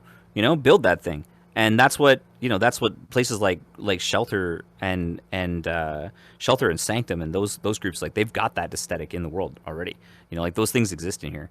And so whatever you're into, it doesn't matter. Like, you can build it. Anime is just the predominant one because Japan is beating you guys right now, and VKet has more creatives in here, right? I think that's the coolest thing about VKet too, is it inspires people to make new stuff. So like, we have over 1,200 exhibiting groups in here, and every one of those groups is like 1 to 17, 20 people sometimes. Like, it could be, usually it's like between 1 and 5, right, per booth. But like, most booths are more than one person working on it, and in each of those booths, it's like 1 to 5 new things that were made for social VR and VTubing and 3D models and world building and all that stuff, right? And so every 6 months, we have this like massive influx of like, I don't know, like 3,000 new items for VRChat that just keep getting created, And those things end up having feeder markets that happen later. Like, VRChat did an interview with Mama Hinata, the creator Mama Hinata Kageyama, and they have like their own body pillows, and they've got a what's it called, not a U2s, but the other one, but they've got one of those, right? And they got their own like 3D figures and stuff, and that's just a character in VRChat that people like. And the little Mama Hinata guys, they got like all kinds of little like mommy friends now. There's an ecosystem of little gremlins running around in here, and they've got like, you can buy keychains of Akios in like 7-Elevens and stuff, dude. It's crazy. Like, these are VRChat characters. What? Like why are these things? Like, I've got a Akio plushie. I know a few people in the chat do too. I've got an Akio plushie because they sell them. There's a company called Divers that comes to VKet Reel every time, and they sell plushies of like Mururu and Akio in here, and Mama Hinata, and keychains and all that sort of stuff. And you see people walking around with this stuff in Japan and Tokyo, especially Akiba. It's crazy. And these are VRChat. They're just VRChat avatars. What? Yeah, and it's also kind of a little bit. It's a little bit of a sensitive subject too, just because of the fact that like, We were talking to Tupper about this last week about the fact that even Rafflegator right now is getting a lot of attention on social media with his RP, and Marcus is becoming a really big thing, to the fact that Marcus is getting cosplayed at conventions now, and people are feeding into it and doing that. But at the same time, too, we have to continuously say, and as you were saying, having a lot of the hours in the game. And we know exactly what's going on here, but we also have to continue to figure out what the outside looks at it from the inside. How do we as reach well. these people? Yeah, and just the fact too that you explain what's going on to the outside people, but they keep coming in and they're experiencing this game and this social simulation a way that they would have, the way that they're not really intended to do. Yeah, I think that having a group, I think having the group system is a big thing that helped out a lot. I would like to see more people come into VRChat and do it with a curated experience. Like they come in and they actually learn how to play, right? Like I people hate this idea, but like I kind of like it. I wish there was a new player island in VRChat. You know what I mean? Like and don't throw the new players with each other. Make them play solo. You know, or have only maybe only trusted users can interact with people in the new player island. You know, maybe something like that. Yeah, and I don't know how you answer that. And a lot of people at VRChat, a lot of people at HIKKY, a lot of people in like the big groups in VRChat, they ask like, how do we fix this problem? Because it's like you want to throw people into, but people don't have the social contract in here. VRChat is a third place, right? For those of us who really know what VRChat is a third place. And do I need to go over that concept? Do we know what a third place is? I think you do, right? I hope that most of the viewers do too. Like a third place is like the bar you go to watch the game at the end of the day. And for a lot of people, VRChat is that third place. It no longer exists because they're being eroded with our ever more digital society. So VRChat has become a third place for a lot of people. And you wouldn't walk into like your local sports bar and just like jump on the table and take your shirt off. But people do that in VRChat and they think it's fine, you know. And then that's when like, you know, your 40, 50-year-old people are going to see that stuff on the internet and they're going to go like, what the fuck is this shit? You know, they don't want to be here. They don't want to see that stuff. They're a bunch of degenerates, you know. But still at the same time in here, like there's like AA meetings in here. There are people that have like long running D&D campaigns in here. There are people who they come in here to like do poetry and rap and spray paint and you know, and talk to their friends or spend time with their loved ones or their family, you know, and people here who like to make art together and DJ and dance, break dance and do interpretive dance and do theater and do stand-up comedy and, you know, like or improv or video games or whatever. Like this place is a place that is a third place. People come in here to watch sports. They actually do. I know a group in Japan that comes in here to watch like rocket launches. That's what they come in here to do. They come in here to like talk about space and watch rocket launches happen, like VSP. Big shout out to VSP. Or work on robotics, right? Like they're all in here using this as the third place. This is the third place. This is the community center you wish you had.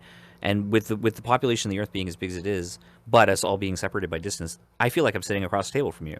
And people miss that experience. You know, they don't realize how much they need it until they're in here. And I think that's why we got so many VRChat addicts, because it's like, this is the third space they didn't know they needed, right? I kind of wanted to do a transition with that too, the fact that you were mentioning just musicianship in VRChat alone. And I mean, obviously with VRCDJLIVE, we could continue to sit here and talk about DJing and stuff like that. It's a big thing. But that's one of the things that you're the most focused in on, especially when it comes to virtual market, is that you're seeing a ton of new musicians coming in and using VR applications or even like, you know, they have the Quest 3 headset, but without the hands. That way they could play piano or play guitar and stuff like that. Talk about some of the things that you got to experience so far with that. Well, so again, big shout out to VRChat to making that stuff accessible. Like adding hand tracking, like camera-based hand tracking to VRChat, it allows people to be more expressive in here. And so that's the very thin layer of icing at the top of this cake. But the rest of it is, again, it's an audience, right? So one of the best ways to, and this is my technical marketing hat is going on. One of the best ways to get known is to find a niche and then work in your niche and then blow the niche up, right? Like find a way to take that niche and make it popular. And that could be horse game. You know, that happens. That happened, right? Uma Musume was an unusual concept, and that game is beloved by tons of people right now. Like, you know, current thing. But every little thing like that started off as a niche, right? Like, so DJing and VRChat, there was people doing it. You know, people like Lumi and other folks like yourself doing it really, really, really early. And it was cool. Like, oh, you've got this neat club environment that's in VR, 3D. Ooh, what the heck going on here? And other people tried it. Like, friggin' Deadmau5 tried it. Like, he tried to make his own like 3D music platform thing, and Wave XR did it, and they're still doing it, and they're still around. You know, they pivoted to not being VR and went back to VR because there's something about that, and there's something about that environment. VKet's cool in that people who are in here and they're not necessarily like DJing, although like doing remixes and doing that, so that sort of stuff, that's an art form too. Like, you know, doing hardcore DJ mixes, that's an art form. Doing remixes, scratch work, that's all an art form. But producers of music in here being able to be seen, we've done 5 music VKets. We've had hundreds and hundreds and hundreds of artists coming through here, and some of them are just like super duper talented. Even just looking at the pedigree of some of the artists on VKet's soundtrack is super fun. I love to go in there because you can find most of them on places like VGDB, like Video Game BGMDB. And these are all people you guys know. Like, if anybody listens to Eurobeat or ever played Dance Dance Revolution, you all know who Tash is. Like, you all know who Tash is. Tash wrote Red Rave and Zephyr, like the super S tier, like 90s and early 2000s Dance Dance Revolution, like the super hard track that's at the end of the game. And he has done VKet like 6 times. Like, he's done music for us like 6 times, and he's in here. He plays VRChat. Camellia, we had the honor of being the first group that ever did anything with Camellia in VRChat, and then he went on right after to do the New Year's Eve event as well with VRChat. But we had him at Music VKet 5, and it was dope. It was super dope. I mean, he's just like, you know, he's known as one of like the gods of rhythm game music, right? And like finger breaking craziness, wrist breaking craziness in Beat Saber. You know, he's like Beat Saber's like signature artist, I think, at this point, right?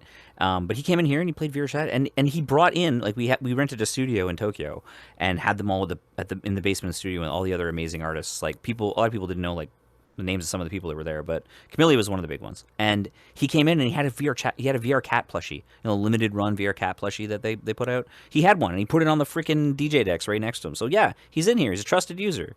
He plays VRChat. They're just people. We're all people.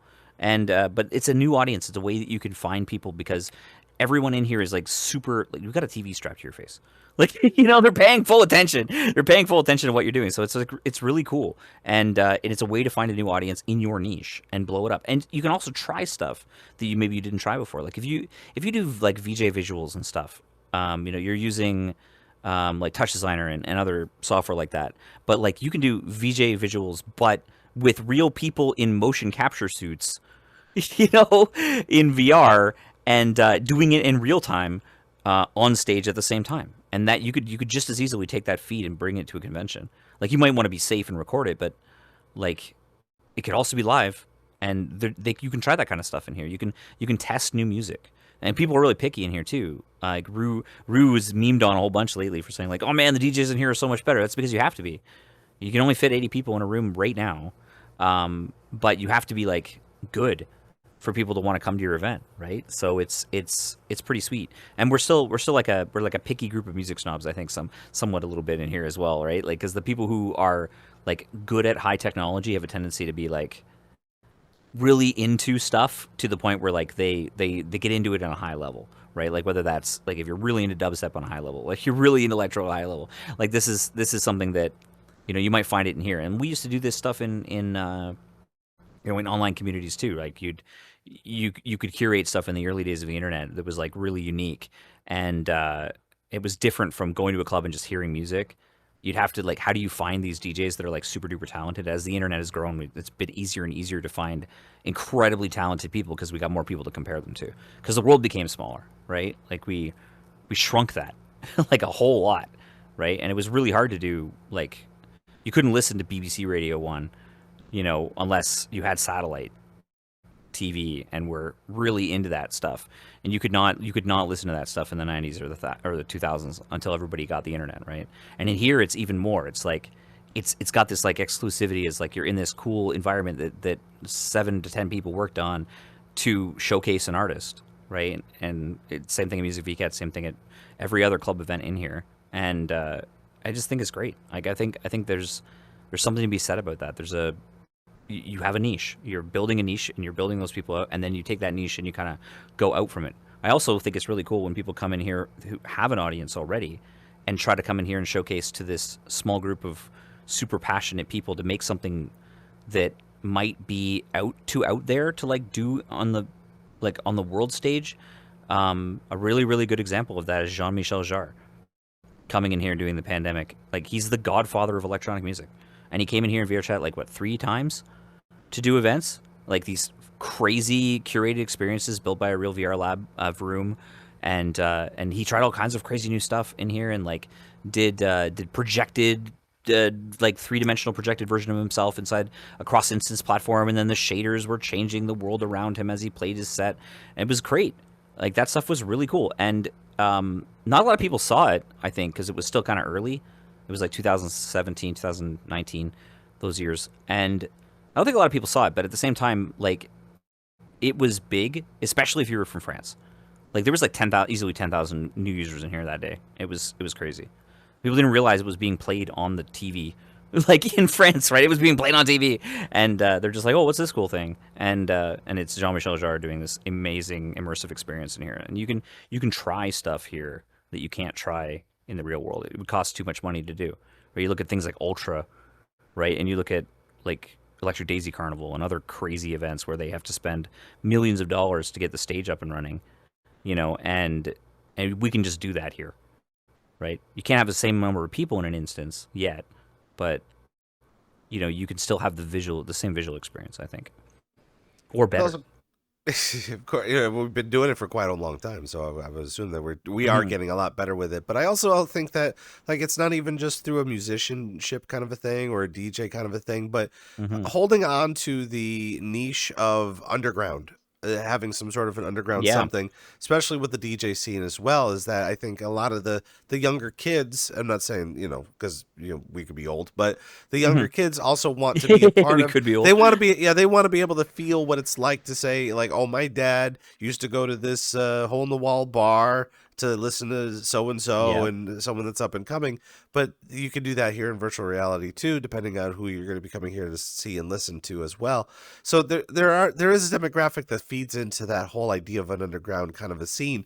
And what's so unique about VKet and being able to cross pollinate that and cross the roads in this is just that in order to understand the Japanese culture and the Japanese artists, might have to go to Japan. We have the internet. You could also search for it too. But being able to showcase all that sort of stuff. It's hard to search for Japanese stuff, man. Yeah, be able to kind of search for it here just in our element alone is very unique to begin with. But knowing the DJ scene that you're seeing currently compared to having musicians come in here and perform, not even just like an underground thing, but kind of experimenting a lot with their artistic styles and being able to go back to their roots of not even a really large audience, but having a smaller audience too. Which one do you start to see kind of growing in virtual reality anyway? Do you think more musicians will be in here before DJs? I think that, I think there already is, but it's not happening in the West. There's a few. J-Flow Beatbox comes to mind. But that's a really interesting artist who I've had the pleasure of hanging out with a few times in here. But it's in the West, it's less but in Japan, they've got bands. They actually, I think a lot of it has to do with technology and bandwidth too. So this is a weird nerdy topic, but they have this thing in Japan called Yamaha Sync Room. And that software, it's like rollback netcode for musicians. And they're able to get 3 to 5 people, even if they're across Tokyo, right? But the latency between people in Tokyo is 5 milliseconds or less. And so they have rollback netcode, and they're able to do music together with a metronome, essentially, that's like a click track is playing in the background, and they can play together, and then they can take that feed and output it to VRChat. There's this group called SLT that does stuff in here, and so you got bands. So now you've got bands. So before VKet 4, there was Spotlight Talks night, and there was a whole festival before we did Music VKet, that Kokliko, who does Poppy Street and a bunch of our worlds that VKet was also part of, and he built out this like crazy concert environment, and we were able to watch bands play, like 5-piece bands, and they had like their controllers duct taped to their hands and stuff, and they're rocking out on stage, and it was like, wow, this is freaking amazing. I wish we could do that. I wish we could see that more. We get individuals, though, that come in here and play guitar. And that's amazing. You get people who sing like TFM Johnny. You get people who, all those people out there. That stuff exists. It's here, but it's not. I think you see a lot more producers on the JP side because I don't know if it's a cultural thing, but like in Japan, everybody's got like, they have one interest, right? Like they got one, like they usually have one hobby, or maybe one or two hobbies, right? And then they got their job, and and they really focus in on. And I don't want to be stereotypical. Like not everybody in Japan is like this, but I would say a lot of them are. And they have like one interest that they're into, and like they may not even know that like there's like a custom car drifting scene in Japan. Like they don't have any idea about that because they pick their clubs after high school, and then they stick with that thing. Like I really like playing the violin, or I really like gymnastics, or I want to be an idol singer with my small group, right? And then they continue to do that stuff. But then sometimes it's like, oh, but VR is cool, or I really like watching sword art in my free time at home. And now they've got, I'm going to buy a VR headset. And then they discover, oh wait, there's a music scene in here, and people are sharing their music, and people are doing stage stuff, and that's crazy. So you end up with groups like YSS. You end up with groups like YSS. You end up with groups like Amoka, Memex in the early days, and then you have established groups coming in and doing stuff in VRChat like Capsule. And then if I'm talking about myself a little bit, PKCs, right? That's Verbal from M-Flow and Teriyaki Boys, like people literally Verbal, like the guy who wrote the soundtrack for Fast and the Furious, Tokyo Drift. That guy, he played VRChat and was in here and did music with us, and they made original music. When PKCs was formed, they released a song called Glamorous. It's got millions of views on YouTube, and that was filmed in here at VKet 4. And then we did the Chambers event with them, and did mocap and all that crazy stuff. It was nuts. It was crazy. So are you nuts. finding those people just like here in game, and then they just kind of waltz in saying, "Hey, I've done a thing," or is it just kind of no, not sometimes and sometimes no. So I would bet that the reason why Alan Shirahama and some of the people at LDH knew about us was probably partially your fault. I'll give you a weird connection in a bit here. But like a little bit. But there's also actually Porter Robinson a little bit too. So like the Western side had a little bit of that. If you Google a little bit, you can find an interview with Porter Robinson and Alan Shirahama from PKCs. And they're talking about VR and the metaverse and Secret Sky and like what we're doing in the pandemic and all the cool things. Like they talk about stuff in VRChat. And you can find that interview if you go look for it. And a lot of people don't know about it. It's out there. So like Porter Robinson and Alan Shirahama. Alan Shirahama is in PKCs. He was part of that whole troupe, and he did stuff with us around that time as well. And then prior to that, also, it is people who know people who are in here, right? And a lot of people who like work at record labels and stuff who are in here. And then they're like, hey, VR is really cool. But I think that people in Japan are like more willing to engage with other stuff in their social lives, like go to a specific bar, or like be around, or like go play video games. Like a lot of, like it's technology is very normalized there. Like you can find 60-year-old guys playing Uma Musume on the train, like it's normal. And that's like everybody reads manga, everybody watches anime. So I think that engaging with technology like that it's not considered like a childish thing, and so you see a lot of people doing that kind of stuff. And I think so. The connection I teased earlier was that I can't say exactly how or who, but there was an event that we threw in VR, and a friend of a friend, who was a famous person, came in and was hanging out, and they slapped the headset on him while you were doing the Music VKet Zero event in a packed room, cool environment, and Miss Stabby's syntax error during the pandemic, right? And they slapped the headset on, and they looked around, and they were like, "Holy crap, this is a club. This club is packed. There's people in here cheering and screaming and yelling, and there's music playing, and donations are being given, and people like, what, you can build stuff like this in here?" And then I think it was explained to them that, like, yes, this is a party event. There's probably a few hundred people watching right now online, and it's kind of underground right now, but like it could be big. And when PKCs came to VRChat for the first time, we crashed VRChat. There was 5,000 people on the front page of Twitch, and so like they were able to make that discovery. But it started off as like a 300 person thing, right? And when VR was just starting to blow up. So I think that it's cool as hell, man. Like it's I think they're in here because their friends are in here. Like people sneak around in here, and like there's definitely people on alts in VRChat, like really famous people on alts. I think that people lose their spaghetti a lot more in the West. Like that meeting their idols in here in Japan maybe is kind of less of a thing. Like we tend to idolize individuals a lot more, I think, and that happens less in Japanese culture. It's like the accomplishments of the group and publisher working together, right? It's collectivism versus individualism, I think, is like a core difference. And so they're less afraid to like come in and be in here. The other cool thing about it is in VR you can meet your idols and not have to worry about, them trying to mug you. Or like or like Michael Jackson, or like Michael Jackson with the fan. I mean, it happens in person. I don't know if you ever saw that video of like Michael Jackson. He's going up in his thing in Japan, and there's like a fan on his leg, and he's like, to prevent the guy from like falling, he's like holding on to the rail the entire time. Because that poor guy is like literally grabbing onto his leg because he was so obsessed with him, right? So like doing things in person is one thing, but being able to do it in here is safer. So maybe more people engage with it that way because of it. They see it that way. Online spaces is really cool. You see a lot of famous people in online spaces. And you get like collaborations that way too. I think a lot of people collaborate too in Japan.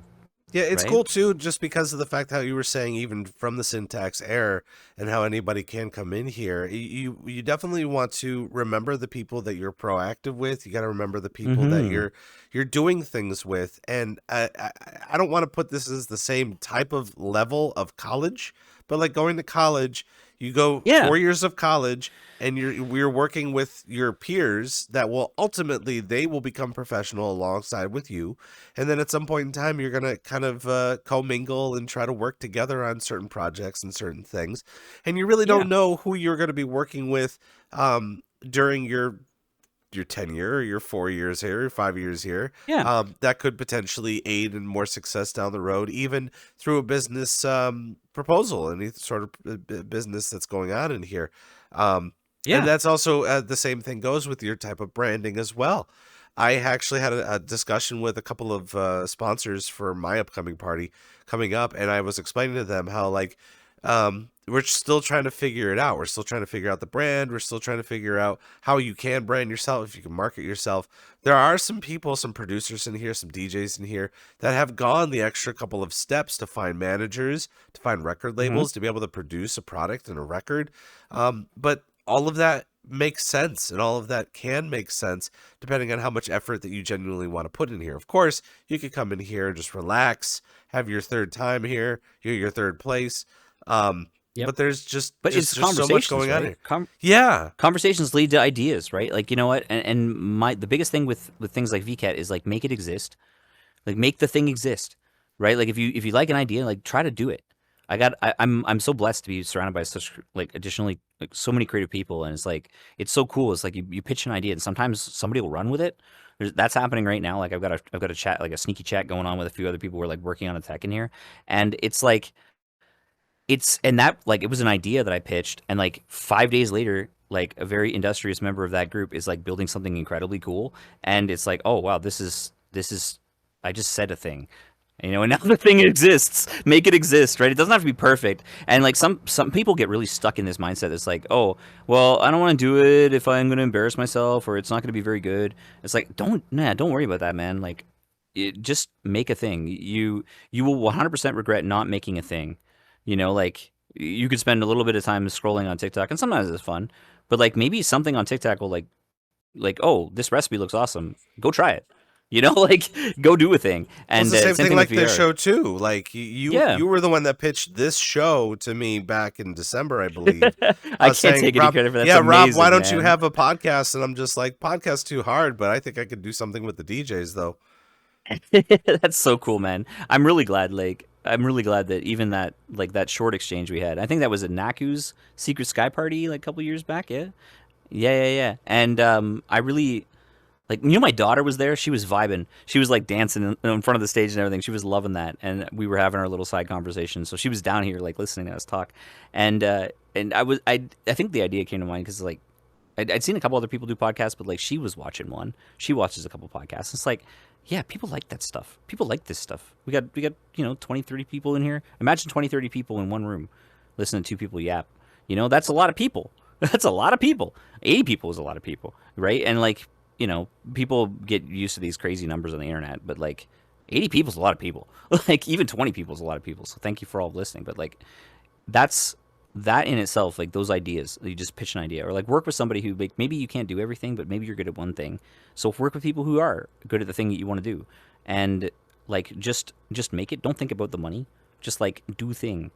Theo wasn't thinking about the money when he made VKet, at all. And now we have a convention that like gets 50,000 in-person people, like like in person, and millions of people online. So like he just like, I want to make a thing, so he made a thing. And it maybe it fizzles, maybe it doesn't do something, but maybe it does. And there's lots of stories like that where maybe it does, right? And I just get to enjoy like the payoff of their crazy effort there. So it's really interesting. This is VRCDJ Live, and we're here with Lhun of VKet and of HIKKY, and we are just coming down to the last couple of minutes here on the show. And of course, anyone in chat, you're if you have kidding. Any questions for? Yeah, I mean, listen, we could. We didn't. What, is it over through, already? Oh my, yeah, dude! well, what the heck? We didn't even go through half the questions that I wanted to get to touch to you about. But I mean, you're very passionate. I'm sorry. I told you I was yap. I warned you I was gonna yap, man. I can't believe it. I feel like I've been here for 5 minutes. Jesus Christ! No, we're having what a the good. hell? We always have a good time here. That's the thing. It's very conversational, but I want your take on this because there's still a lot of people in here that are trying to make their brand. They're trying to find ways to market themselves and be able to like showcase. Let's just say they have a really big skill in DJing or even 3D modeling and stuff like that. And in your eyes, like we were saying with VKet, this is a perfect time. It starts tomorrow. You should come on in and talk to some people and meet some of the people who have booths, right? We got ways that you can build a brand by getting to know people who also have built brands, right? I think that's the coolest thing about VKet too, is it's a great networking experience. Like it's super awesome with that. But what's the best way to like totally showcase the stuff that you do without being cocky about it? Don't worry about being cocky. Be cocky. Some people like that, I think that's okay, right? And other ways you can be humble about it too, like but don't self-denigrate. Like just do your best effort, and like that's pretty much it. Like if you want to showcase what you're doing, like there's always going to be somebody who's interested in something you're into. That's the cool thing about VRChat, is that you can find groups that fit what you're into. Like people always say like, oh man, how do I find friends in VRChat? Well, go to groups, look for groups. Go to VKet, go to PJKT. Go to things like that and try to discover things. If you're watching this podcast and you're still not in VRChat, like I'm sure you can find a group that vibes with you, and like especially if you're in the music scene. And I think the cool thing about doing music in VRChat is that you can present your work in a way that we say video killed the radio star. It certainly did, but VR will kill the video star. Because it's gonna, you get an immersive experience. Like it's not a 3D movie. Like you can't explain VR to people unless you throw a headset on their faces. You cannot. But like if you bring somebody in a headset and throw them into chambers, they're like, what the fuck? Like the music is exploding around me. Like there's like, how is this happening? Right? It's synesthesia without having synesthesia, and that you can do some crazy stuff like that. Another person I definitely want to shout out is PK, King Deluxe Records. Does this event called Break, and it's one of the most incredible audiovisual experiences you'll ever have in here. And he's done album release parties for like major like people who are like big in the indie music scene and outside of the indie music scene. Like a shout out to 4Ls. I worked a little bit, like I gave him a bit of tech. Like I had an idea for a tech and that would allow for replayable shows, and I gave it that, and he was able to make these over replayable shows. You can now go to Break. You go to Break since Break 4 now, and you can just go and replay it and go watch it. And like that is an audiovisual experience. And like PK goes through this experience of like he works with people who he thinks are cool, or people come to him because they're cool. And and he started presenting his stuff at places like Venice Immersive and stuff, thank goodness. But like he would come in and present stuff, build an album with somebody, and instead of having like a music video, they have like a 1 hour experience where the entire world around you is changing to the beat of the music, and the whole world is taking you on a journey through the artist's vision of what their mind was going through when they built this album and when they built this music. And that's one of the ways you can be super transformative in here. That I think is really cool. I think that's really cool. You can also like have a private party with your friends, maybe your closest friends in here, in an environment that feels like a real place, especially if they're, they've had a couple of drinks and they're in here in VR. It's really eye-opening for people who haven't done it before, especially if they manage to make their first experience one like that. Like if you're going to show somebody VR for the first time, like bring them to an actual party event with good people in it. Maybe 10, 20, 30 people that personally that aren't going to be in any trouble, and like find the best DMX enabled world that you can possibly come up with, and throw them into that music experience like in a way where they feel the music. Go, splurge on a Woozer or something. Like I've got I can't tell you how awesome it is to have a Woozer in here. Like, man, buy a Woozer or buy a B-Haptics vest. Like feeling the bass like you do in a real club, that's half the experience too. That is a whole other thing. I just love that. I feel like there's a lot of people who enjoy music in here and stuff. They don't really, who've never been to a real club, but like you get them a Woozer and they're like 90% of the way there. Yeah. Without the smell. Well, and also without getting thirsty. We're also like talking about club etiquette too. Is that one of the things? Mm-hmm. It's a very minor thing, and I think people are starting to learn it. But like, even and you got to experience it too last year at Dead Man's Party. They got a lot of people that are in VR. Dead Man's Party. They've never been to a club, and it's just so like. It's like a newborn deer, just having them go to the club and trying to learn how it is to even learn what it's like to be out there. Yeah. But it's still pretty fun. The early days of rave days. It is super fun. But I remember that. Like, I remember being like 17 years old and going to Hullabaloo. Probably shouldn't have been there. But like, it was good, man. It was super fun. Like, those days were amazing. And that was it. It was like this party that you found out about because of the internet or somebody's weird pager you had to call. And that was like, it was like the first like net party. And this VRChat, and people say that like VRChat feels like the old internet.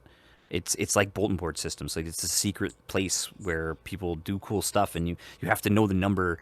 You have to know the code. Underground. Yeah, it's underground. It is. But it is and it isn't. We have a way to like share this stuff with people in video, but nobody really gets it until they have a headset. If you got a spare headset, like give somebody a good experience. With something that they love, that they're into, because that's how people find their way into VKet. They had a good experience in here, and they keep doing it. What kind of fun events are we looking forward to with the VKet group for the next couple of weeks? Well, we got a website for it. So if you go to vket.com, just vket.com, we have this hub page, and on there we have like a bunch of upcoming events. Now, you can host your own too. So if you got a party, or you're throwing a party, or a party's happening during VKet, if you want to get some attention, an example, like Sound Off and Claudio Sky are doing an event. They're not affiliated with VKet, but they're advertising it at our event, and we have a way of showing it in the entrance world. So go check out fan events that people are doing and stuff like that.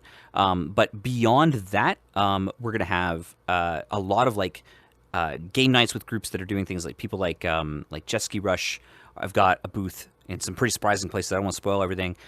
There's a bunch of storyline stuff. There's an incredibly spooky map in there as well. We're gonna have racing events because we've got VKet Formula is coming up. That's our first try at like a F-Zero style, Red Out style, racing world.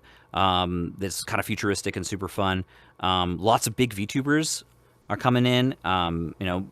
Great people like Mono Monet. If you're more like laid back, you can learn Japanese and learn Japanese cultural stuff with Haya Chikaze, with Napaniji Show, and other groups like that. Like, there's a lot, and you can find that kind of stuff on that hub page that's there. So just vket.com, and then you click on the event page. It's all there. Lots of fun streams will happen. We'll be doing some events. The opening ceremony will have a bunch of stuff.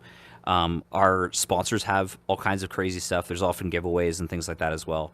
I don't know if we're going for any Guinness records this time, but you'll see it. You'll see it if we are. I actually don't know. It's scary to come up to the point where like I don't even know everything that we're doing until it sort of like hits us, because we don't even have the bandwidth to share all of the press. So we do have press sites, right? And we got some people who work very hard on translating all the press sites. We have a Presley, we've got a Medium page, which our ambassadors write as well. And follow our ambassadors too, because they're often like tweeting stuff that I miss. And ambassadors in our international advocacy and support team, they follow along with a lot of stuff. There's going to be the first night. There's going to be VR dancing in their community booth as well. They're going to be doing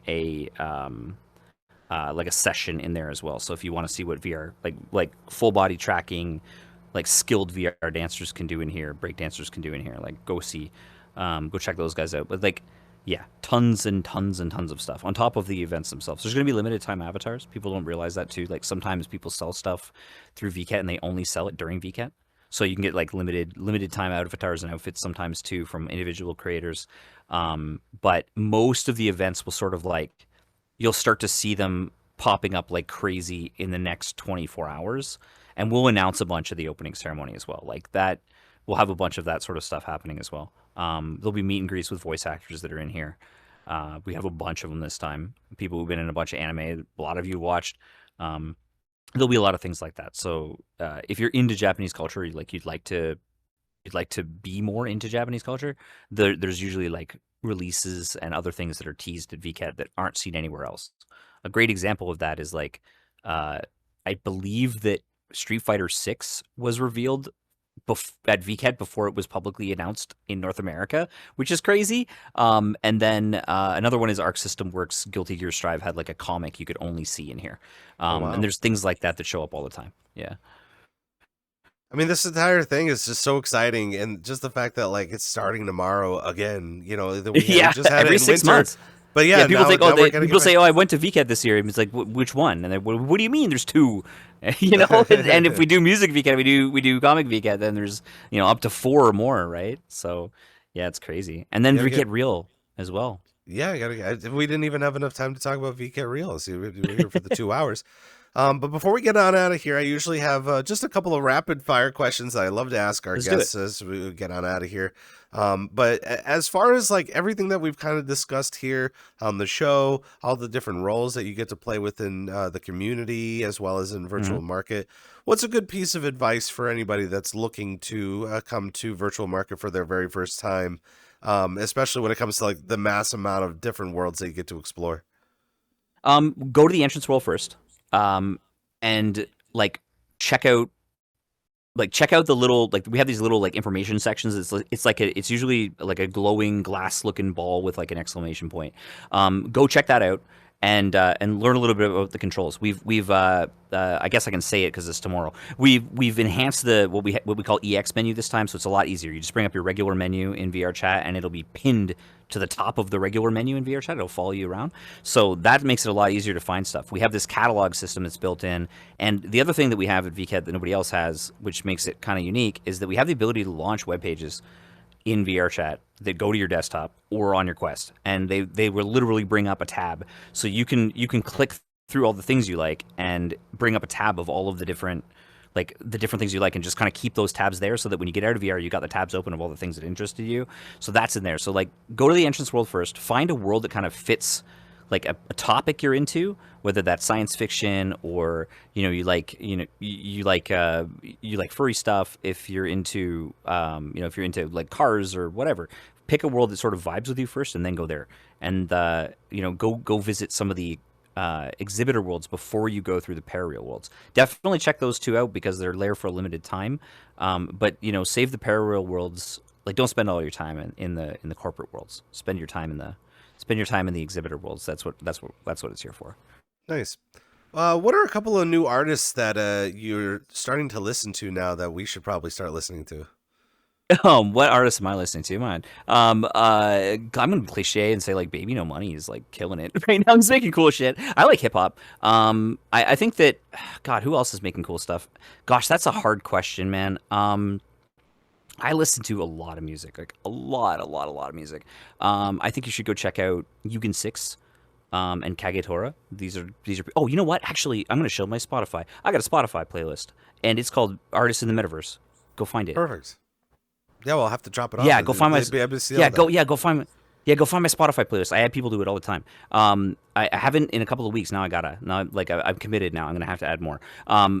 You're gonna find artists in there that maybe you've never heard of, and that do stuff in VRChat. It's a huge list. It's a big fat list of artists that do cool stuff in VRChat that make original music. Go find it. It's on my Spotify. Speaking about VRChat, I got one on SoundCloud too. What are your top 3 DJs that we should be listening to in VRChat? Oh my God! Don't make me do that. Ah, that hurts, man. I don't want to. I don't That's want to rapid like. fire, man. You got to do it. I don't want to play. I don't want to play favorites. I love electro because I like disco. It's super great. I think Rob Roman's voice is the best like pop and house DJ. Period. You make so much cool stuff in here. You know how to get an audience going. You know how to get people enjoying their time in here. Oh my God. This is so hard. I have so many. Oh my God, there's so many friends that are DJs in here, and this sucks. You put me on the spot. God, You just who need else one is more. great? Yeah. I just need one more. Oh, who's the third one? Go see Kagatora. Go see Kagatora. He plays his original music in here as well. He sometimes plays at Claudio Sky, and he is incredible. Like he's a video game background music artist, rhythm game music artist, and he DJs in VRChat. Go see Kagatora. He makes incredible stuff in here. And none of them are my favorites, but all of them are also. Let me put it that way. I love how you said it like that. Yeah. Before we get out Yeah. of here, where can we find you on social media?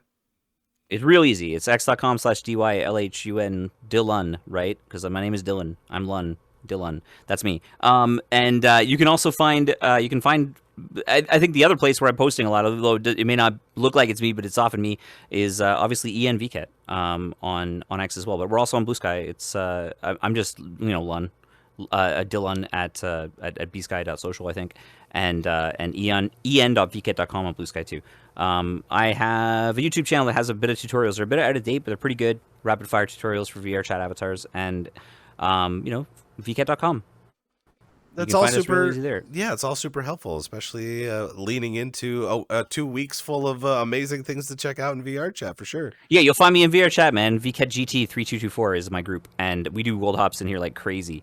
So easy to find me that way. There will always be an instance open of that one. It's a public group. You can come to it. There's about 3,100 members now. We have a Japanese group with I think like I don't know, oh my God, 10,000 people, something like that. It's pretty overwhelming, but you will see me during the event period. I'll be in here every day, like easy to find, and we run wholesome instances with good moderation. So, come in and have a good time. Well, all I'm gonna say is, we have just a couple of weeks for summer VKet, and we're gonna have to wait till winter VKet to kind of get you back on to talk even more about VKet Real and winter all these VKet. other. We didn't even have time We to talk about announced the VTubers. worlds already. Yeah. Oh my God, geez. VTubers. Yeah, we got some amazing VTubers too. Like you're gonna find some cool ones at VKet. If you go look at the list of streamers, we have our collab streamer stuff going on right now. In fact, if you're a streamer and you want to stream, you can still do it. You can still sign up to stream. You can do that. I'm gonna deface your wall here.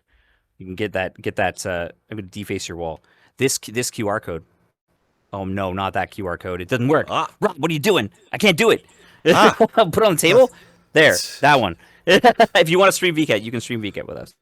I'll have to zoom in and get a good shot of it towards a little bit later. But Lhun of HIKKY and VKet, thank you so much for coming on the show and talking a little bit about what we got cooking. Yeah, thank you so much for having me. I had a great time, man. I can't believe it's over already. What the heck? So we got to do this more often. We got to do this more often. We got to chat more about music and stuff. Yeah, no doubt. Absolutely. Well, that's why we're here. And of course, everybody in chat, thank you guys for coming by to VRC DJ Live. We have this program happening every Thursday, except for the following week. We have one more coming up.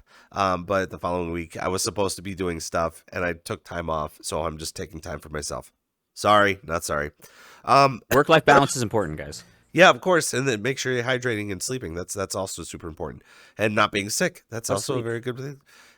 So for those people that want to rewatch the show, of course, we're going to have our highlight available for you tomorrow and a full show up on YouTube by Sunday. Of course, at VRC DJ Live, you can check out the complete schedule of events and the people that we're going to be talking to for the rest of the month up on X and Blue Sky. Speaking of which, next week, we are going to be joined by Fia Bunny of Club Bunny and the virtual reality show. So we're going to have her come in here and talk a little bit about all the things that she's been experiencing and her kind of first takes all your love on putting together Club Bunny and trying to figure out how to create clubs and venues and stuff like that. So we're gonna be talking with her.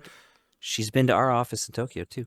She's got some experience. Yeah. We live in the same state. We still haven't hung out, so I don't know. We'll get there eventually. And then, of course, towards the end of the month, we're going to be talking with Brother White Mage, who is the rave director of MomoCon, kind of coming here to talk a little bit about the integration between the VRChat DJs and the live scene. So, lots going on with that. Of course, we have a link tree available for you to check out all of our highlights up on Instagram and social media, and we're all over the place. So for Lhun of VKet and HIKKY and the VRC DJ Live team, I'm Rob Roman. Thank you so much for coming by to the show, and we will see you guys next time. Bye.